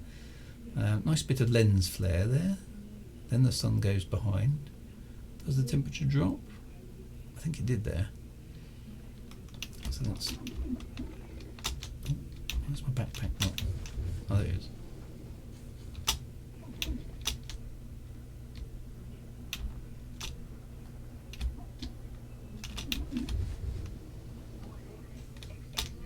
Okay, so as you come back out into the sun, so that works quite well. So there's the sort of landscape. I don't know if I can see my ship from... Maybe my ship is actually... Look, so I can actually see a fair old way, actually. So it does feel like I've climbed a mountain. Let's go back up to the top. Look, somebody's even further up than me. So in the sense of exploring and having a walk around, I think it does sort of deliver on that. That kind of works. We're so high up. Actually, I'm going to stand on that little peak there. We're so high up now that we can see there's four SRVs down there, which is quite nice. So that, we can't see our ships. One of our ships have they despawned? Have they gone off? I can see there's a shadow there. Oh, that's somebody walking up the hill. So again, the instancing's working quite well. Frame rate is all right. And here we are on a mountain that we've climbed because we can. And I can switch my torch on and off and shine it at people. The problem is, whilst this is all very nice, there's nothing to do. The ships have gone. They've wandered off. Okay, so we can summon the ships back. I'll do that from the SRV in a minute. So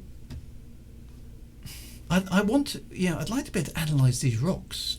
I'd like to do something. There isn't anything to do here. This is the problem. It's pretty and it's nice to have climbed a mountain. And I suppose in real life, what else would I do if I climbed a mountain? What's the nice view? Excellent. What do I want to do? I don't know what I want to do, but it's. Do you know what I mean? It's sort of.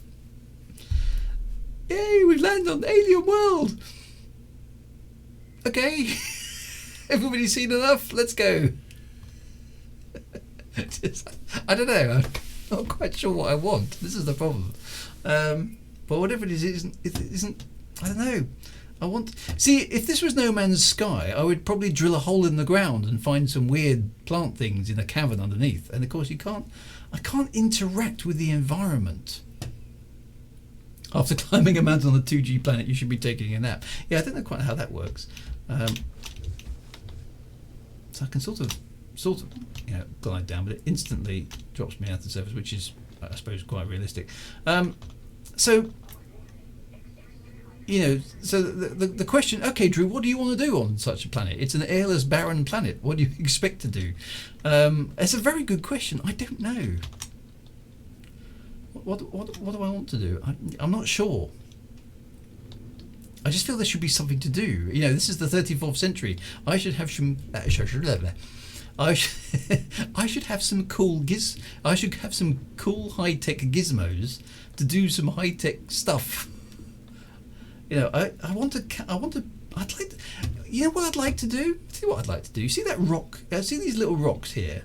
I want to kick one of those up with my foot, because I would do this in real life. And I'd say, right, that one there from this planet where I had first foot, I'm taking that home. I want to stick that little rock there.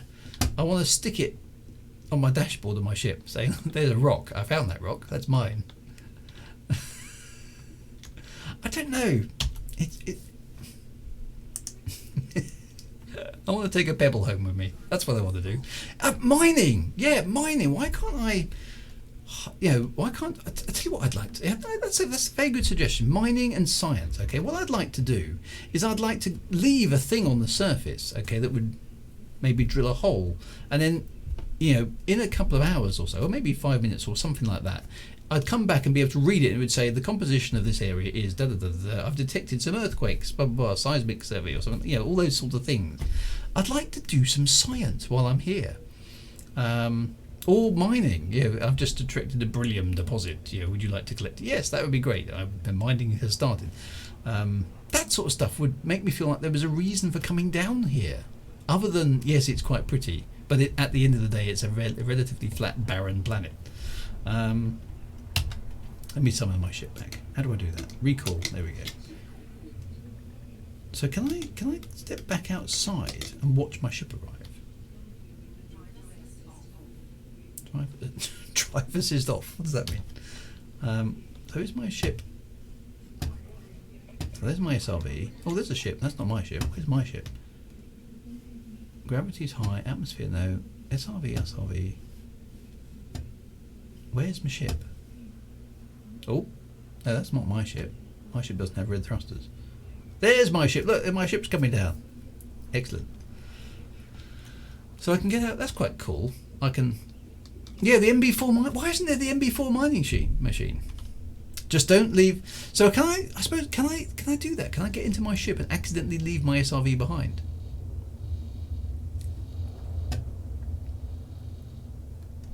All these ships. What? please don't crash. What?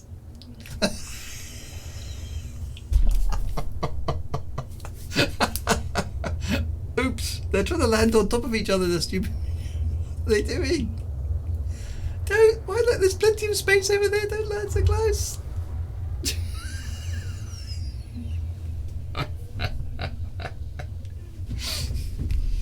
Oh, the SRV just so you can the SRV. So somebody's already tested that. Sorry about the ship. My autopilot rammed there.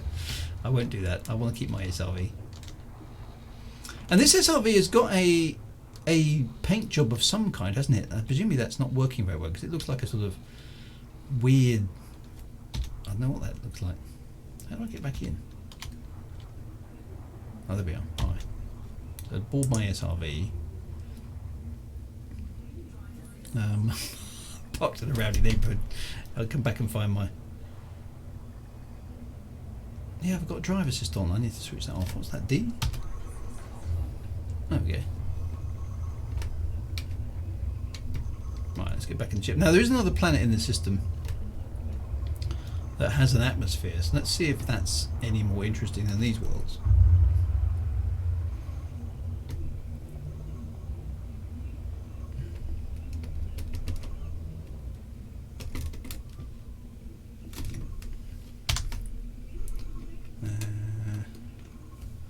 Cannot board. I'm here. Oh, there we go. I'm slightly off target. Right, so let's see if we can find a planet with an atmosphere with some interesting terrain.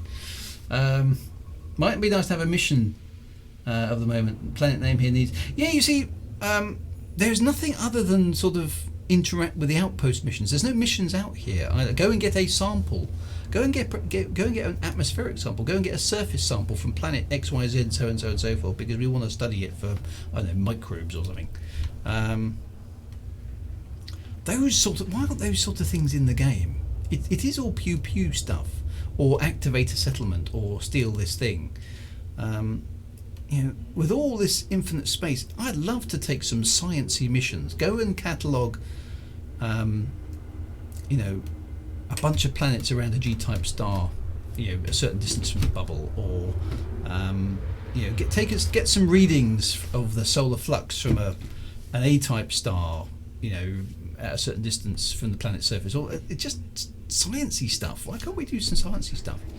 You wouldn't have thought that was outrageously difficult, but there we go. Never mind. Right. Just needs a bit of imagination. All right, there's a planet here, which I think has an atmosphere. It does, and it is what looks like a fairly boring icy moon, but it does have an atmosphere, and we can land on it. So let's go there and see what that's like. It's a moon of a gas giant. Let's see see if there's anything interesting there. Nearly every rock you can land on has crash sites or distress beacons on. Yeah, you see, that's greetings from Canada. Excellent, fellow Canadian. Awesome. And I've still got first footfall. Yes. Yeah, if they allowed mods, people would come up with also. Oh, I'd love mods. I would so love mods. Some have biological life you can sample. Yeah, that's true. I mean, the biological stuff is, you know, it's okay. I welcome that. We need more sciencey stuff, though. Really, we need to be able to do science. Or at least feel like we're doing science. See, that's one thing I like about. Again, sorry to bang on about No Man's Sky, but when you point your scanner at something in No Man's Sky, it does a sort of, and then, you know, it targets it, and it gives you a whole bunch of. I mean, it's all guff, obviously, but it makes you feel like you're doing some science. It comes up with its species and how old it is and what it eats and stuff, and you know, I feel like I've done something. There's a payback to that activity. Feels like I'm cataloguing something, and I know it's a bit gamey in the sense it says there are 12 creatures on this planet and you found 7 out of 12 of them, or something, which is like, well, how does it know? But so that is a bit silly and a bit gamey. But at least when you scan something, you feel like you've achieved a thing. And the problem with the scanning the things in Elite Dangerous, other than it's a bit tedious because you've got to scan something 3 times in different locales, which takes some time. It doesn't tell you anything about it there and then. You have to go back to base, and then you basically get, oh, it's a so and so plant, and it's like, yeah, but I've just discovered a plant on another planet. That would be big news. At least it feels like it should be big news. Well, you've discovered a plant on a planet that's never been seen before. Yeah. Oh, yeah. Happens all the time, mate. So no. And then that's before you say, and then the lore part of my brain starts going, okay, if there's only 40 different types of planets in the entire galaxy, doesn't that mean that the galaxy's been seeded by some strange purpose? Why is there so little variety in the life that we discover? It's all got a common origin. Wait, how does that work? That's the problem when you try to string things together. And I know that's right, the No Man's Sky. Some of the plants are nasty, aren't they? They try and sting you and eat you and things. Not necessarily saying that the Elite Dangerous plants should do things like that, but they should do something. How does a plant grow like that? These almost airless worlds have got these macro-sized plants. I mean, what do they eat? Where do they get their nutrients from? There's no water in most cases like this. The atmospheric pressure is too low for water to exist on the surface in a liquid void form. How do those plants work? How do they grow? How do they reproduce? How do they, are they based on DNA? What are questions that need answering because science? Okay, and this is the thing that winds me up about Elite Dangerous. It's like we're going to spend ages and ages and ages using proper scientific principles to design the planets and the stars and the entire Milky Way, and then we're going to put 40 random plants that the art department thinks look cool on the surface, which bear no resemblance to any laws of physics that we could possibly come across at all. So why is there such a disconnect between the teams? It's almost like everything has DNA. Everything has DNA on Earth. You're quite right. Does it need to have DNA in space? That's one of the big questions actually about extraterrestrial life, is would it have DNA? That's a really big fundamental question. Everything on Earth does, and we haven't found life anywhere else that to compare. That's a genuine unanswered question which I want to ask. Okay. Because it's important. It's one of the first things I like. There's life on another planet. Does it have DNA? This is a really important question. Is it carbon based? Etc. Okay. So, so in parts of the game, and we heard who's the lady who's done the planet generation, Dr. K. Ross, talking, some science that I didn't understand. Okay, about plate tectonics and geological this and geological that. They spent an awful lot of time thinking about how to do the planet generation stuff, really, which is cool. Okay, I get that. I enjoy that. I think that's really awesome. But why spend so much time doing that in one part of the game, and then in the rest of the game it's like space magic? I don't get why it's so schizophrenic. She overthought it. Maybe she did. I've not met Dr. K. Ross. I'd like to meet her because I think she's obviously a very interesting person, very very highly intelligent person. But why is somebody like that then unleashed, if you like, on part of the game, but not all of the game? The thing I loved about Elite Dangerous when it first came out, unlike previous Elites, which didn't really, they kind of had a nod to reality, but not so much, particularly in the earliest ones. There's lots of good astronomy in here. There's different star classes, there's the nebulae, there's the actual scale of everything, all that sort of stuff. It's really good astronomy. The planet generation is now supposedly based on all sorts of clever principles, and that the fact that the different when you go into a system, the Stellar Forge has rendered the planets according to the type of star that it is, and it's gone through some sort of simulation of the creation of those planets in order to make them pseudo-realistic. That's all very good. That's all really impressive stuff. And then then you get like a handful of handcrafted planets, and it's like plants rather, and it's like, if you're going to have that ambition for part of your game, why haven't you got that ambition for all of your game? If you're not going to go that far with the scientific realism across the board, why push it so far in some places? I don't understand that. I would dial it back and say, Dr. K. Ross, that's a fantastic idea to have really, really accurate plate tectonics and geology, but to be frank, we don't need it.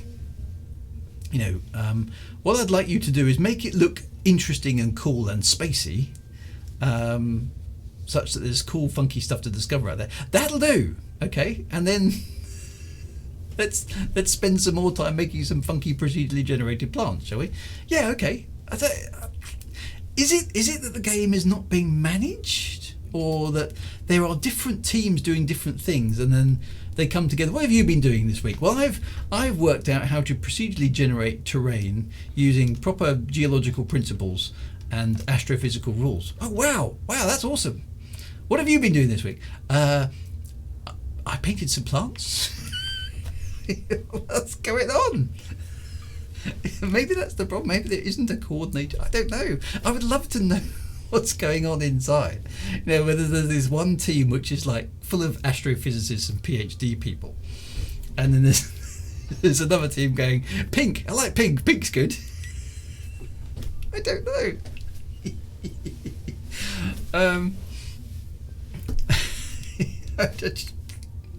It puzzles me. It puzzles me because there's this. Yeah, it's always been like this. You know, there's this massive. It must be realistic thing going on one part of the game, and then there's also the other part of the game is like space magic, yay! And the two sort of sit uneasily interlaced with each other in a really kind of strange sort of way. So I don't know. And sometimes the realism doesn't help. In a game sort of way, because it just makes things really kind of boring and dull and realistic. And that's the problem with realism, is sometimes it's really boring. I don't know. Sandy was proud that he didn't know anything about science. Stephen Asher says, Drew, I told you all the science knowledge at the top left when Michael. Yeah, now, dear old Michael Brooks, I do. Yeah, so I do feel that the golden era of Elite Dangerous was basically when Michael Brooks was in charge. In terms of some of the things that we did. Okay, now I can't give him a clean sheet because under his watch we did have CQC power play and engineers. So.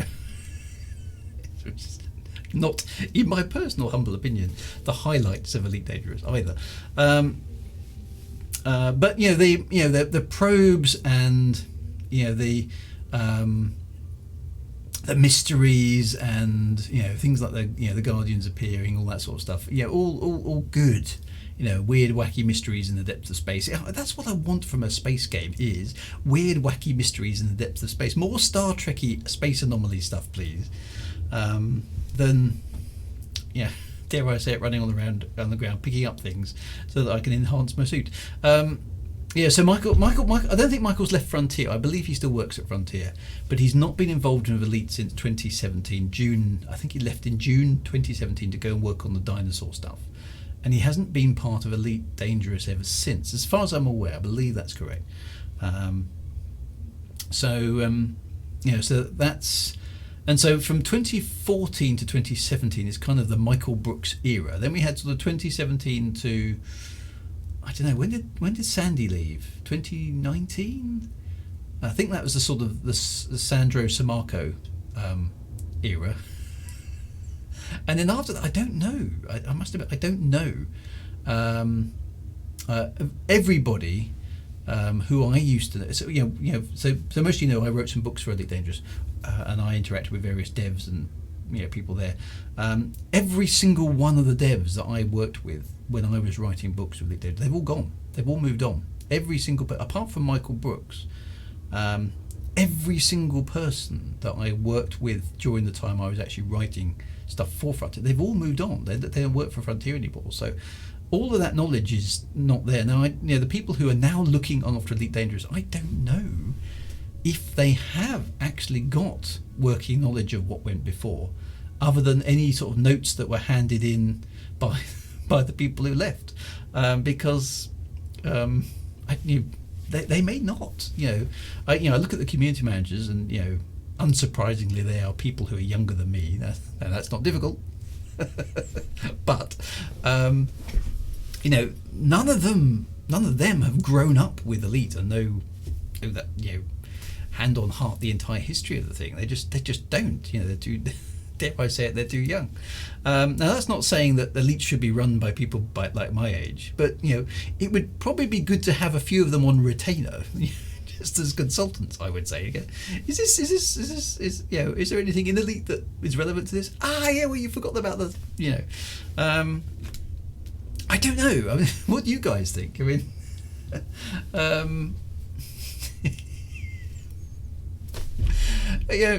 thanks. Who is it? I don't know who the ED game director is.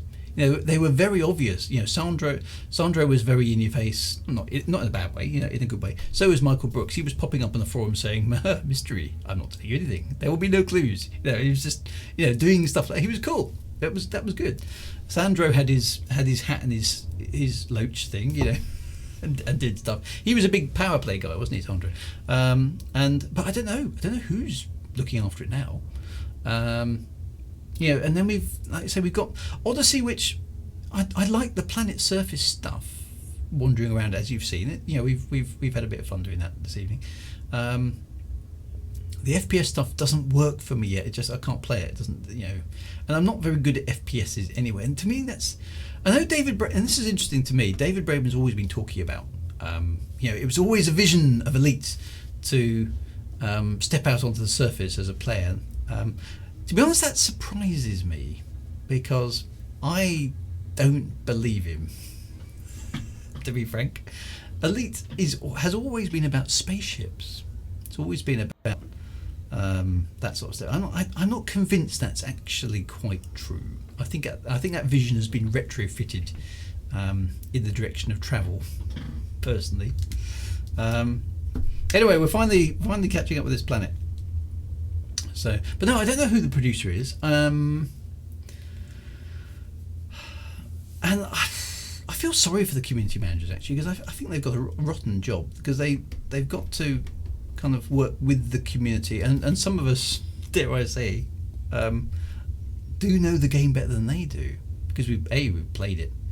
Commander O'Connor, what would I do spaceship wise? What would I do? I would have a lot more missions. Okay, a lot more missions. I would have a lot more emphasis on things to do with your spaceship, places to go, things to see, places to investigate, things that just there's so many ideas. I mean, I ought to write them down really, because they come into my head and then they go out again. Right, again, here's a nice valley. Is that going to be some interesting terrain at ground level? Let's go right in the middle there. I'd like to see multi-part missions, procedurally generated missions perhaps. I'd like to see the ability to have complicated interlocking missions that went somewhere. I think we might have some flowers here. Woo! Yay! Again, this terrain looks interesting from orbit, and then it goes bland, doesn't it? In your approach. So, what would I do? What would I do in the space? I'd like to see the ability to trade commodities that made a difference in space. So if you wanted to build a space, not a CG, some actual impact on the environment. I'd like to, be able to make an embargo of a system to cause a famine, and or try and break an embargo to relieve a famine. I'd like there to be things to interact with in that sense that allowed you to have an impact on the game universe. Look at that, there's repeating textures down there on the left hand side. Now, have we seen these volcanoes before? I think we have. We saw them on the last planet. And look at that terrain. Look, it's like a waffle. Dare I say it? It looks like a waffle. it seems to flatten out, doesn't it? So there's a weird line there again where it goes from the smooth texture to the rough texture. Look at that, you can see it. That does not look good. This just doesn't look natural. Let's see what happens if we try and fly down to the edge of the line. Okay, this is a point G word. So if any of you can find some flowers, that would be cool. I wouldn't mind seeing a flower. There's just so many things you can do. More space anomalies. I'd like to be able to do more science in my spaceship. This is a spaceship from the 34th century, and it can't do some of the stuff I can do at home here in the 21st century. There's a look at that. Do you see that? 22 frames per second. There was a real jolt there for no obviously good reason. So I've got to fly really low and quite slow in order to see anything. Is there anything? Look at the rocks rendering at really low distance. So this technology can. I mean that looks quite good ahead of us. But the train looks interesting at distance, and look, as I get closer to it, it's fizzling out as I fly over it. It's odd. It just doesn't quite work yet. It's better than it was. Yeah. It's still not good though, is it? It doesn't feel. I'm noticing the issues with the ground. Look in the distance. There's that where I'm pointing the ship right now. There's a mottled texture on the hillside over there. There's definitely what's that down there? There's a smoky thing. Is that a thing? But as I fly over this terrain, that mottled texture just vanishes, and that looks. There's some fumarole-y things there. Now, can we do something with these? Are these? Let's put the undercarriage down.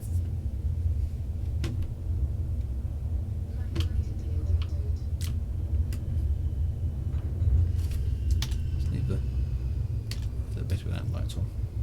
Can I do something with those? Let's disembark here. Let's go have a quick look. Plants on the side. Are they plants on the sides?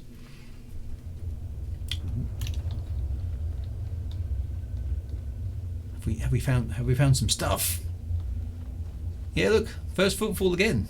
I'm being appropriate. Now look at this level. Look, the ground looks kind of quite interesting. Yeah, what's caused those patterns? We don't know. Whatever you do, stay in the light. So we've got some. This sort of feels like it makes sense. Look, there's definitely some things here. This is good.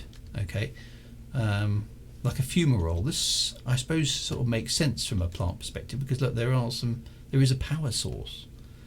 Plants on the side. So what do I do here? I get the tool thingy. No, that's the torch. How do I activate the? Oh, it's gone and mucked up my keybinds again. On foot controls. I need the. Oh, sorry about this. Where's the select tool? That should be T. I don't want that to be toggle flashlight. That should be F for flashlight. And then there's a mode, isn't there? Select tool T. Where's the mode? Is there a mode? I want to supply that. That'll do for the moment. Okay. Resume. Why is there? Yeah, this is another thing that's weird. Why is there only 29 frames per second in the menu? There's nothing being rendered, or is there? So I'm only getting 29 frames per second down here now. That's not so good. I mean, it doesn't feel too bad. Right, that's the tool. Does it switch to the next one? So that's the scan. There we go. Look, there's a genetic sampler thingy. So here we go. We're going to sample a thing. We're going to do some science at last on this stream. So what do I do now? Do I just press and hold?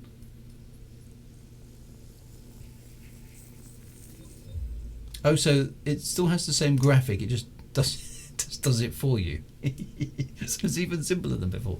Okay, so we now have a partial sample of a Fremula aquatis. How does it know what it is before I've returned to base. That's another thing that doesn't really make sense. So this is supposed to be a new plant. Nobody has ever been here before, all right? Because I just got the first footfall, right? So how does it know what it is? Why don't I get to name it? It should be the Fungus Druus. Or Fungus Druus Wagarus. That's what it should be. Right, so this isn't enough genetic diversity, because now I've got to... Presumably these ones aren't going to be... So how does it know? How does it know there's insufficient genetic diversity before I've taken the sample? That doesn't make any sense. Okay. How can it know? Okay, and so now those are the only ones that are here. So have I therefore, presuming I've got to fly somewhere where there are some... There's another one over there. Is that far enough away? Let's go find out. It just works. The Alessius Verdius. That's what it should be. It's magic. It just works. Underwhelming, I told you. It's hand wavium. But that's you see, that's not good enough. When scientific realism is the thing that you've really... And you know, I like the fact that the plants have sort of Latin-y names. That's quite nice. That's sort of sciencey, isn't it? But I don't quite understand this genetic diversity either. Because there goes a great phantom. Very nice.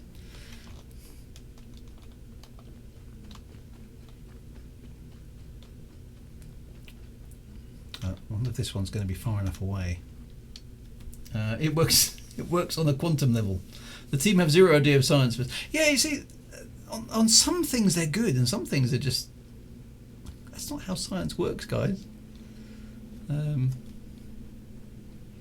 Right, is this one going to be far enough away from the other one? Oh yes. Right, so press and hold. Oh, I've got to press and hold throughout the entire thing. So this is too simple now. I mean, all I've got to do is press a button. Okay, so I've got sample number 2. So now I need to presumably find another one. There is another one over there. That's the way we came from. That's where my ship is.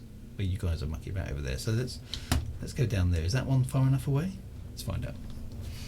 100 meters away. One sample should get the scan, and then more samples should get... Well, that's it. You're picking up more things. I didn't... You know, this is just making it painful for the sake of making it painful. There's no obvious reason in my head that this needs... If you don't do any shooting on foot, is there any point upgrading suits? I don't really... The only thing that is, I think, potentially useful that is non-combat in the suits, anybody else correct me if I'm wrong, because I often am, is the night vision is not a default ability in your suit, despite the fact it's effectively free of charge in your ship and in your I think in your SRV. You don't get it by default in your suit. You've just driven your SRV into my genetic diversity, whoever that was. Commander Johnson's guy. You better not have busted my sample. Is it close enough? Yay, look, number 3. There we go. Yay, so now I have a canister full of some... What's the canister full of? Because it didn't take a sample from the plant, it just spun around. So what's in that sample container? I mean, it looks like a little airtight thing. So what should happen is I kind of stick that in there and actually get a sample, but that's not... So battery capacity as well. As you can see, my battery power is down to 47%, which isn't great. Look, that's a decent mountain. Actually, there's a bit of atmosphere here as well. I mean, nothing like the planets we saw on the the gameplay trailer, of course. But we all know not to believe gameplay trailers. So it's a space magic in the container. You don't take anything back. It's all very silly. And it doesn't, with a little bit of thought, you wouldn't need to change the graphics. This is what winds me up. Is you know all the effort they've put. You know, look at that. Look at the actual tool. If I run long, you can see it better if I run long. Look, I mean, it's a nice looking. I mean, it is a bit like a Dyson handheld vacuum cleaner, to be fair, but you know, it's a spacey sort of tool. That's okay. Nothing wrong with that. You know, you don't need to change the graphics. Just the way these things work. It's like they kind of like just didn't logically think. How do scientists take samples of things? Whatever they do, we're going to ignore that. It's like for no good reason.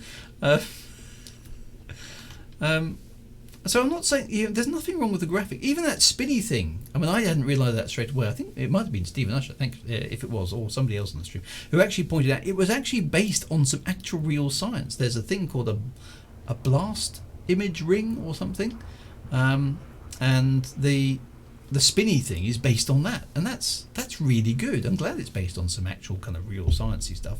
That kind of makes sense, but it didn't tell us that. You know, so unless you knew what it was already, there was no way for you to find out that was a sciencey thing.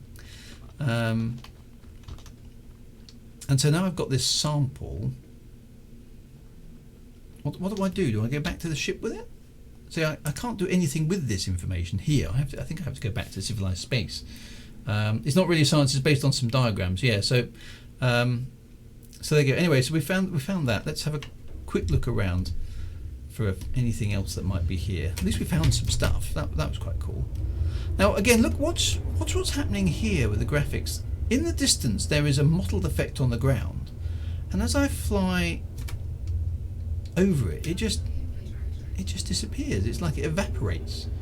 So the rendering is odd, because it almost looks like there's grass on these hills, and as you get close to it, it just it melts, and the hillsides are left very, very featureless. It's, you know, we in the past we've quite often taken the mickey out of No Man's Sky for that feature, that terrain pop and stuff, and this is the same thing. It's just, it's not right. It's just not there. This sort of stuff never happened with Odyssey, not Odyssey, with Horizons. It's reverse grass. And then it sort of comes and goes. Look down here. It's sort of working okay. I don't know what's happening. Let's go down and say this is the valley. I mean, it doesn't really look like a valley, but this is sort of the valley that we spotted from space. It's different down here. There's different terrains, isn't there? There's a little mountain there.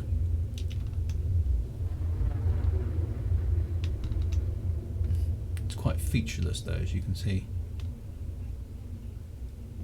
Same sort of repeating texture-y stuff. I just never remember. It does look worse than how NMS was. NMS has got so much better.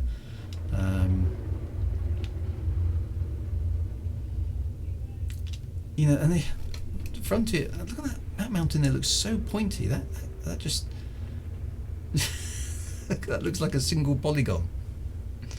That can't be right. I mean, there's no way. Oh, look at that just looks artificial. Oh, boom! Do you see that? It just suddenly renders. It's horrible.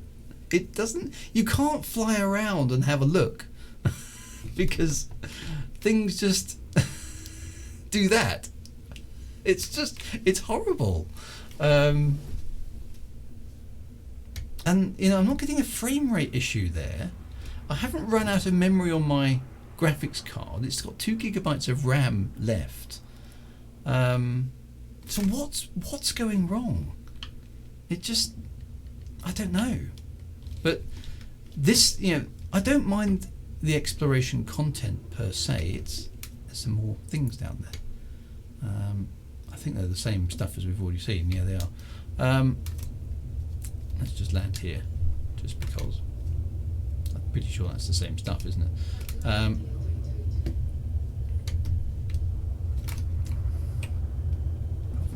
Yeah, it's the same stuff.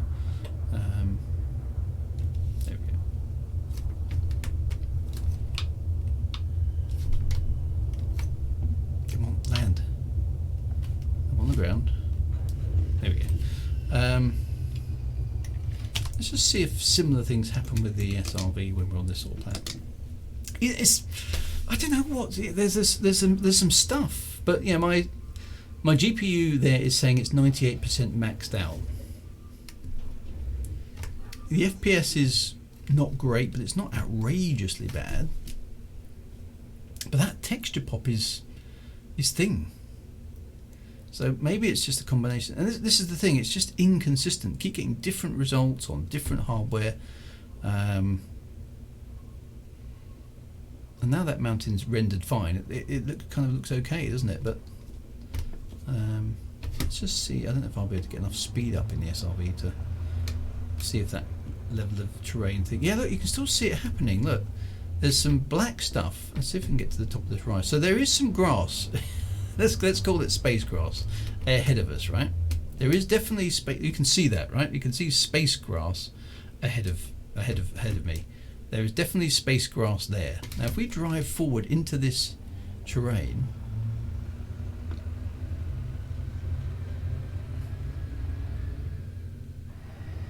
whoops, we hit a rock. Careful of that. As we drive into this terrain, it evaporates. It's like a mirage. It's not actually there when you arrive close to it. It's just there. The space grass hides. Yeah, so the terrain looks better at a distance, and we've driven through some stuff, but it isn't there. At least there's a mountain. There is a mountain. Let's. I wonder if I can. I'm going to try and climb the mountain. So there are a lot of problems from an exploration. That's really whack your SRV around those things, don't they? From an exploration perspective, you're always waiting for the next sort of weird feature of the game to happen rather than actually going exploration. Oh, yeah, the mountain will change. Oh yeah, look, you can see look at that. I wonder if I can reproduce that by driving backwards. Watch the terrain in front of me there. It's loading it, isn't it?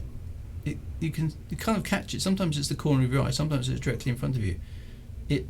Oh, weird. Did you see that? Look, there's a I've seen this on somebody else's stream. I haven't seen it on mine before, but it was there.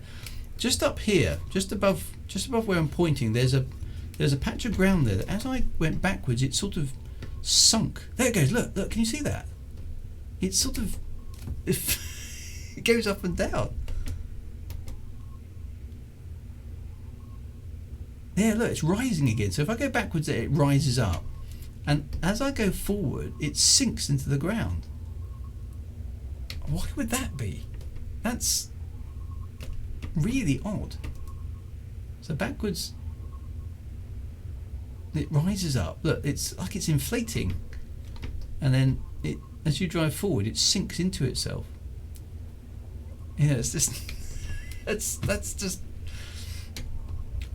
You know... And you feel like you've discovered something really cool, but it's actually a game artifact. It's not a real thing, which is a bit disappointing. Right, I'm going to park the SRV here. This is a very tall mountain. Can we? How high up this can I get? Actually, how high up can I get it in the SRV? Is the first question. But that's pretty steep, actually, isn't it? Let's just drive up the mountain. The SRV seems to be. Look, there's texture popping up there as well. The SRV seems to be remarkably good at climbing things, actually. I'm at a 50-degree climb, and it's 60-degree climb. It's still, is it climbing? No, it's run out of puff. There we go. Now I'm spinning. So it can manage about 45 degrees, but not 60. And then it seems to. It's not responding to the throttle now. It should be braking under the forward thrust, but it's not. It's just sliding all the way back down to the bottom. I don't know. It's trying to use lower polys. Maybe that's. I don't know enough about this sort of stuff. Let's take another run at it. All power to engines. There we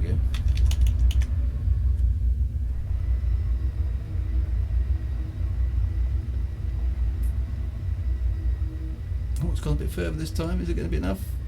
Go on, go over that way. I'm sort of stuck halfway up the side of a mountain. Not quite sure how the SRV technology actually works, but look, he's actually managed to climb up quite a long way. Anyway, that doesn't look like I'm going to get up there. I might have to walk. Let me shut the engine down. Stop sliding about. Can I get it to, if I can get it to stop? Because it looks a bit odd stuck on the side of a mountain like that, but it has actually stopped moving. So can I disembark when it's on a... SRV must be upright. Okay, fair enough. I'll put it back down the bottom of the hill then. Oh, it did it again. The landscape morphed in front of me. Can I make it actually do that? Will it morph? It's weird. I'm going to park it there. There we go. Let's just have a... Very strange. Handbrake. Good night from a disgruntled commander, Baron von Noodle. Sorry about that, my friend. Right, there's the mountain. How far can I get up here? It's only 0.2 G. Look, you can see all the skid marks. It's still doing texture popping as I'm walking up, which just never ever did that in Horizons.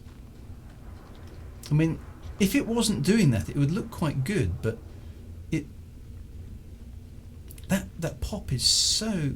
Oh, already slipping. Right, why isn't the backpack?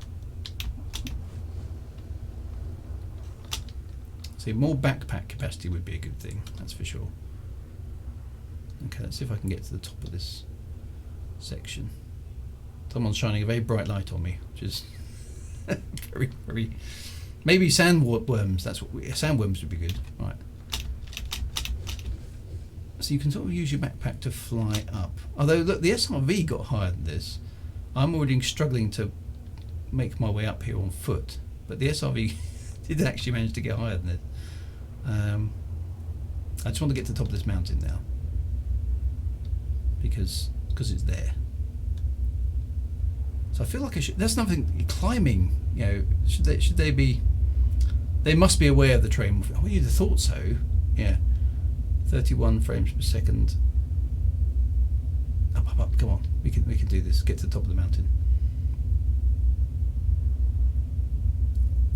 I don't know how... See, what I also want is... I want an altitude meter of some kind to tell me how high I am. And I can do that.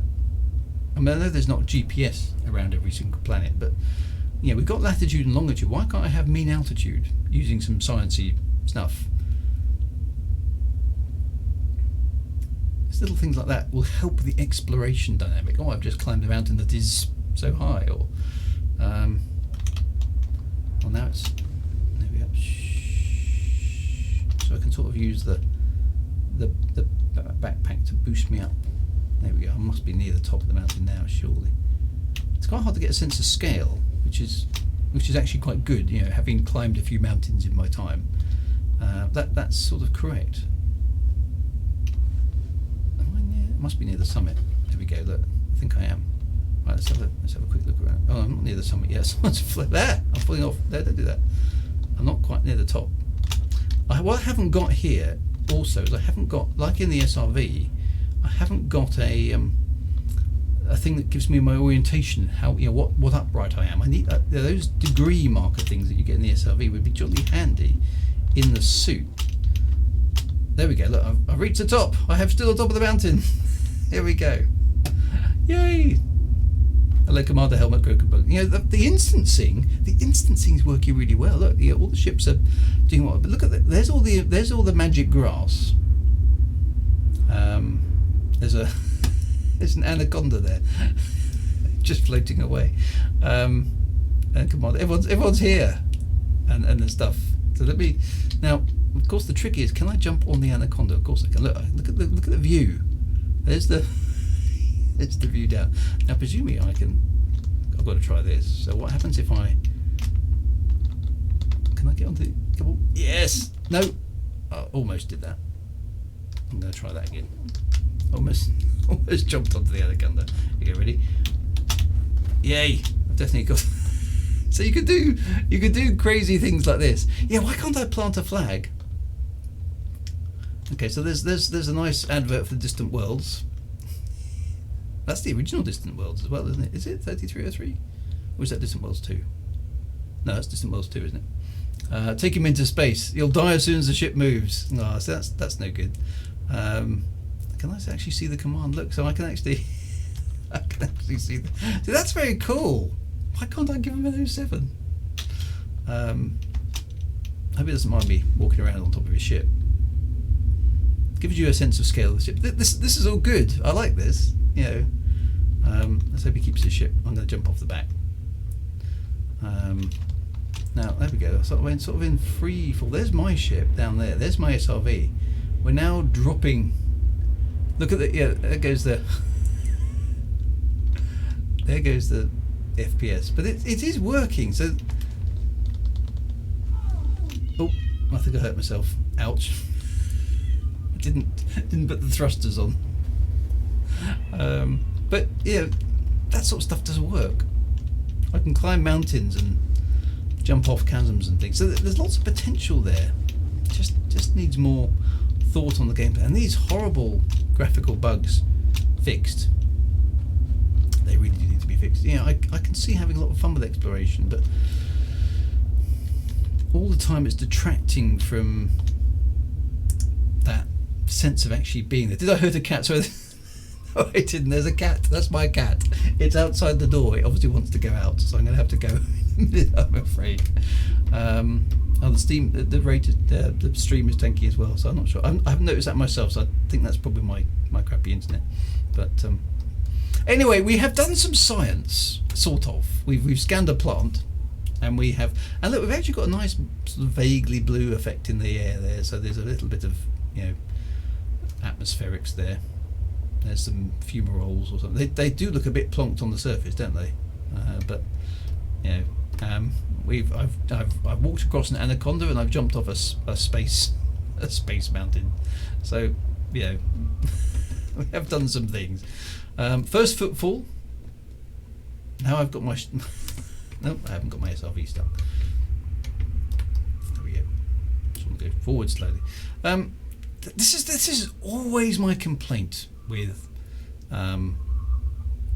Elite Dangerous is I'm always coming back to it going loads of potential, loads of potential. It's always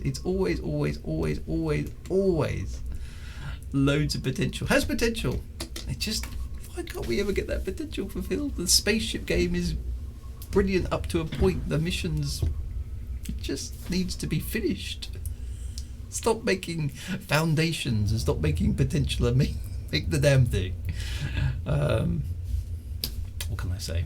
Anyway, I'm going to have to love you, leave you, my friends. It's been a pleasure as always, and I hope you've enjoyed yourself on this exploration adventure that we've been on with having discovered magic disappearing space grass, which I think is quite an impressive scientific discovery, to be fair. I think that should go down in the annals of space stuff. But a mixed bag. It hasn't crashed. The instancing's worked well. But the terrain is all over the shop. I mean, I think if you take static screenshots, you can get some really nice vistas from it. This is the first time I've seen some actual terrain, i.e. some bumpy bits. That's good. That's encouraging. I found a mountain to climb and jumped off it. That was good. But the whole texture popping and all that sort of stuff, and the general quite blandness of the terrain is a shame. With a relatively small sample that we've done tonight so far, but maybe we'll find better stuff as we go along. But there we go. That's so far. It's got potential. No, I've said it again. Anyway, now apologies. I won't be here on Saturday for my normal retro stream. In fact, I won't be around for that for a couple of weeks because my Saturdays have been booked up doing stuff with my boys, which obviously is family stuff, which is important. So apologies for that. I will be back on Monday with my normal sci-fi fantasy discussion stream and some more Elite Dangerous on Thursdays. But the retro stream is taking a break for a couple of weeks, I'm afraid, because of family stuff. So we will be back at some point in the future carrying on that one, and we'll do more Elite Dangerous next week with hopefully patch 5 and see if that has fixed any of these issues. We'll see. But until then, right on, Commanders. 07, and watch out for those inflating rocks. They're pretty dangerous. I will see you soon. Be good, and have a fantastic rest of the week. Look forward to having you. Yeah, have yourselves a great weekend. I'll see you on Monday, or see you on Thursday, or see you on Saturday, whichever one you tend to tune in from. Have a good time. Speak to you soon, my friends. Be good. See you soon. Bye bye now.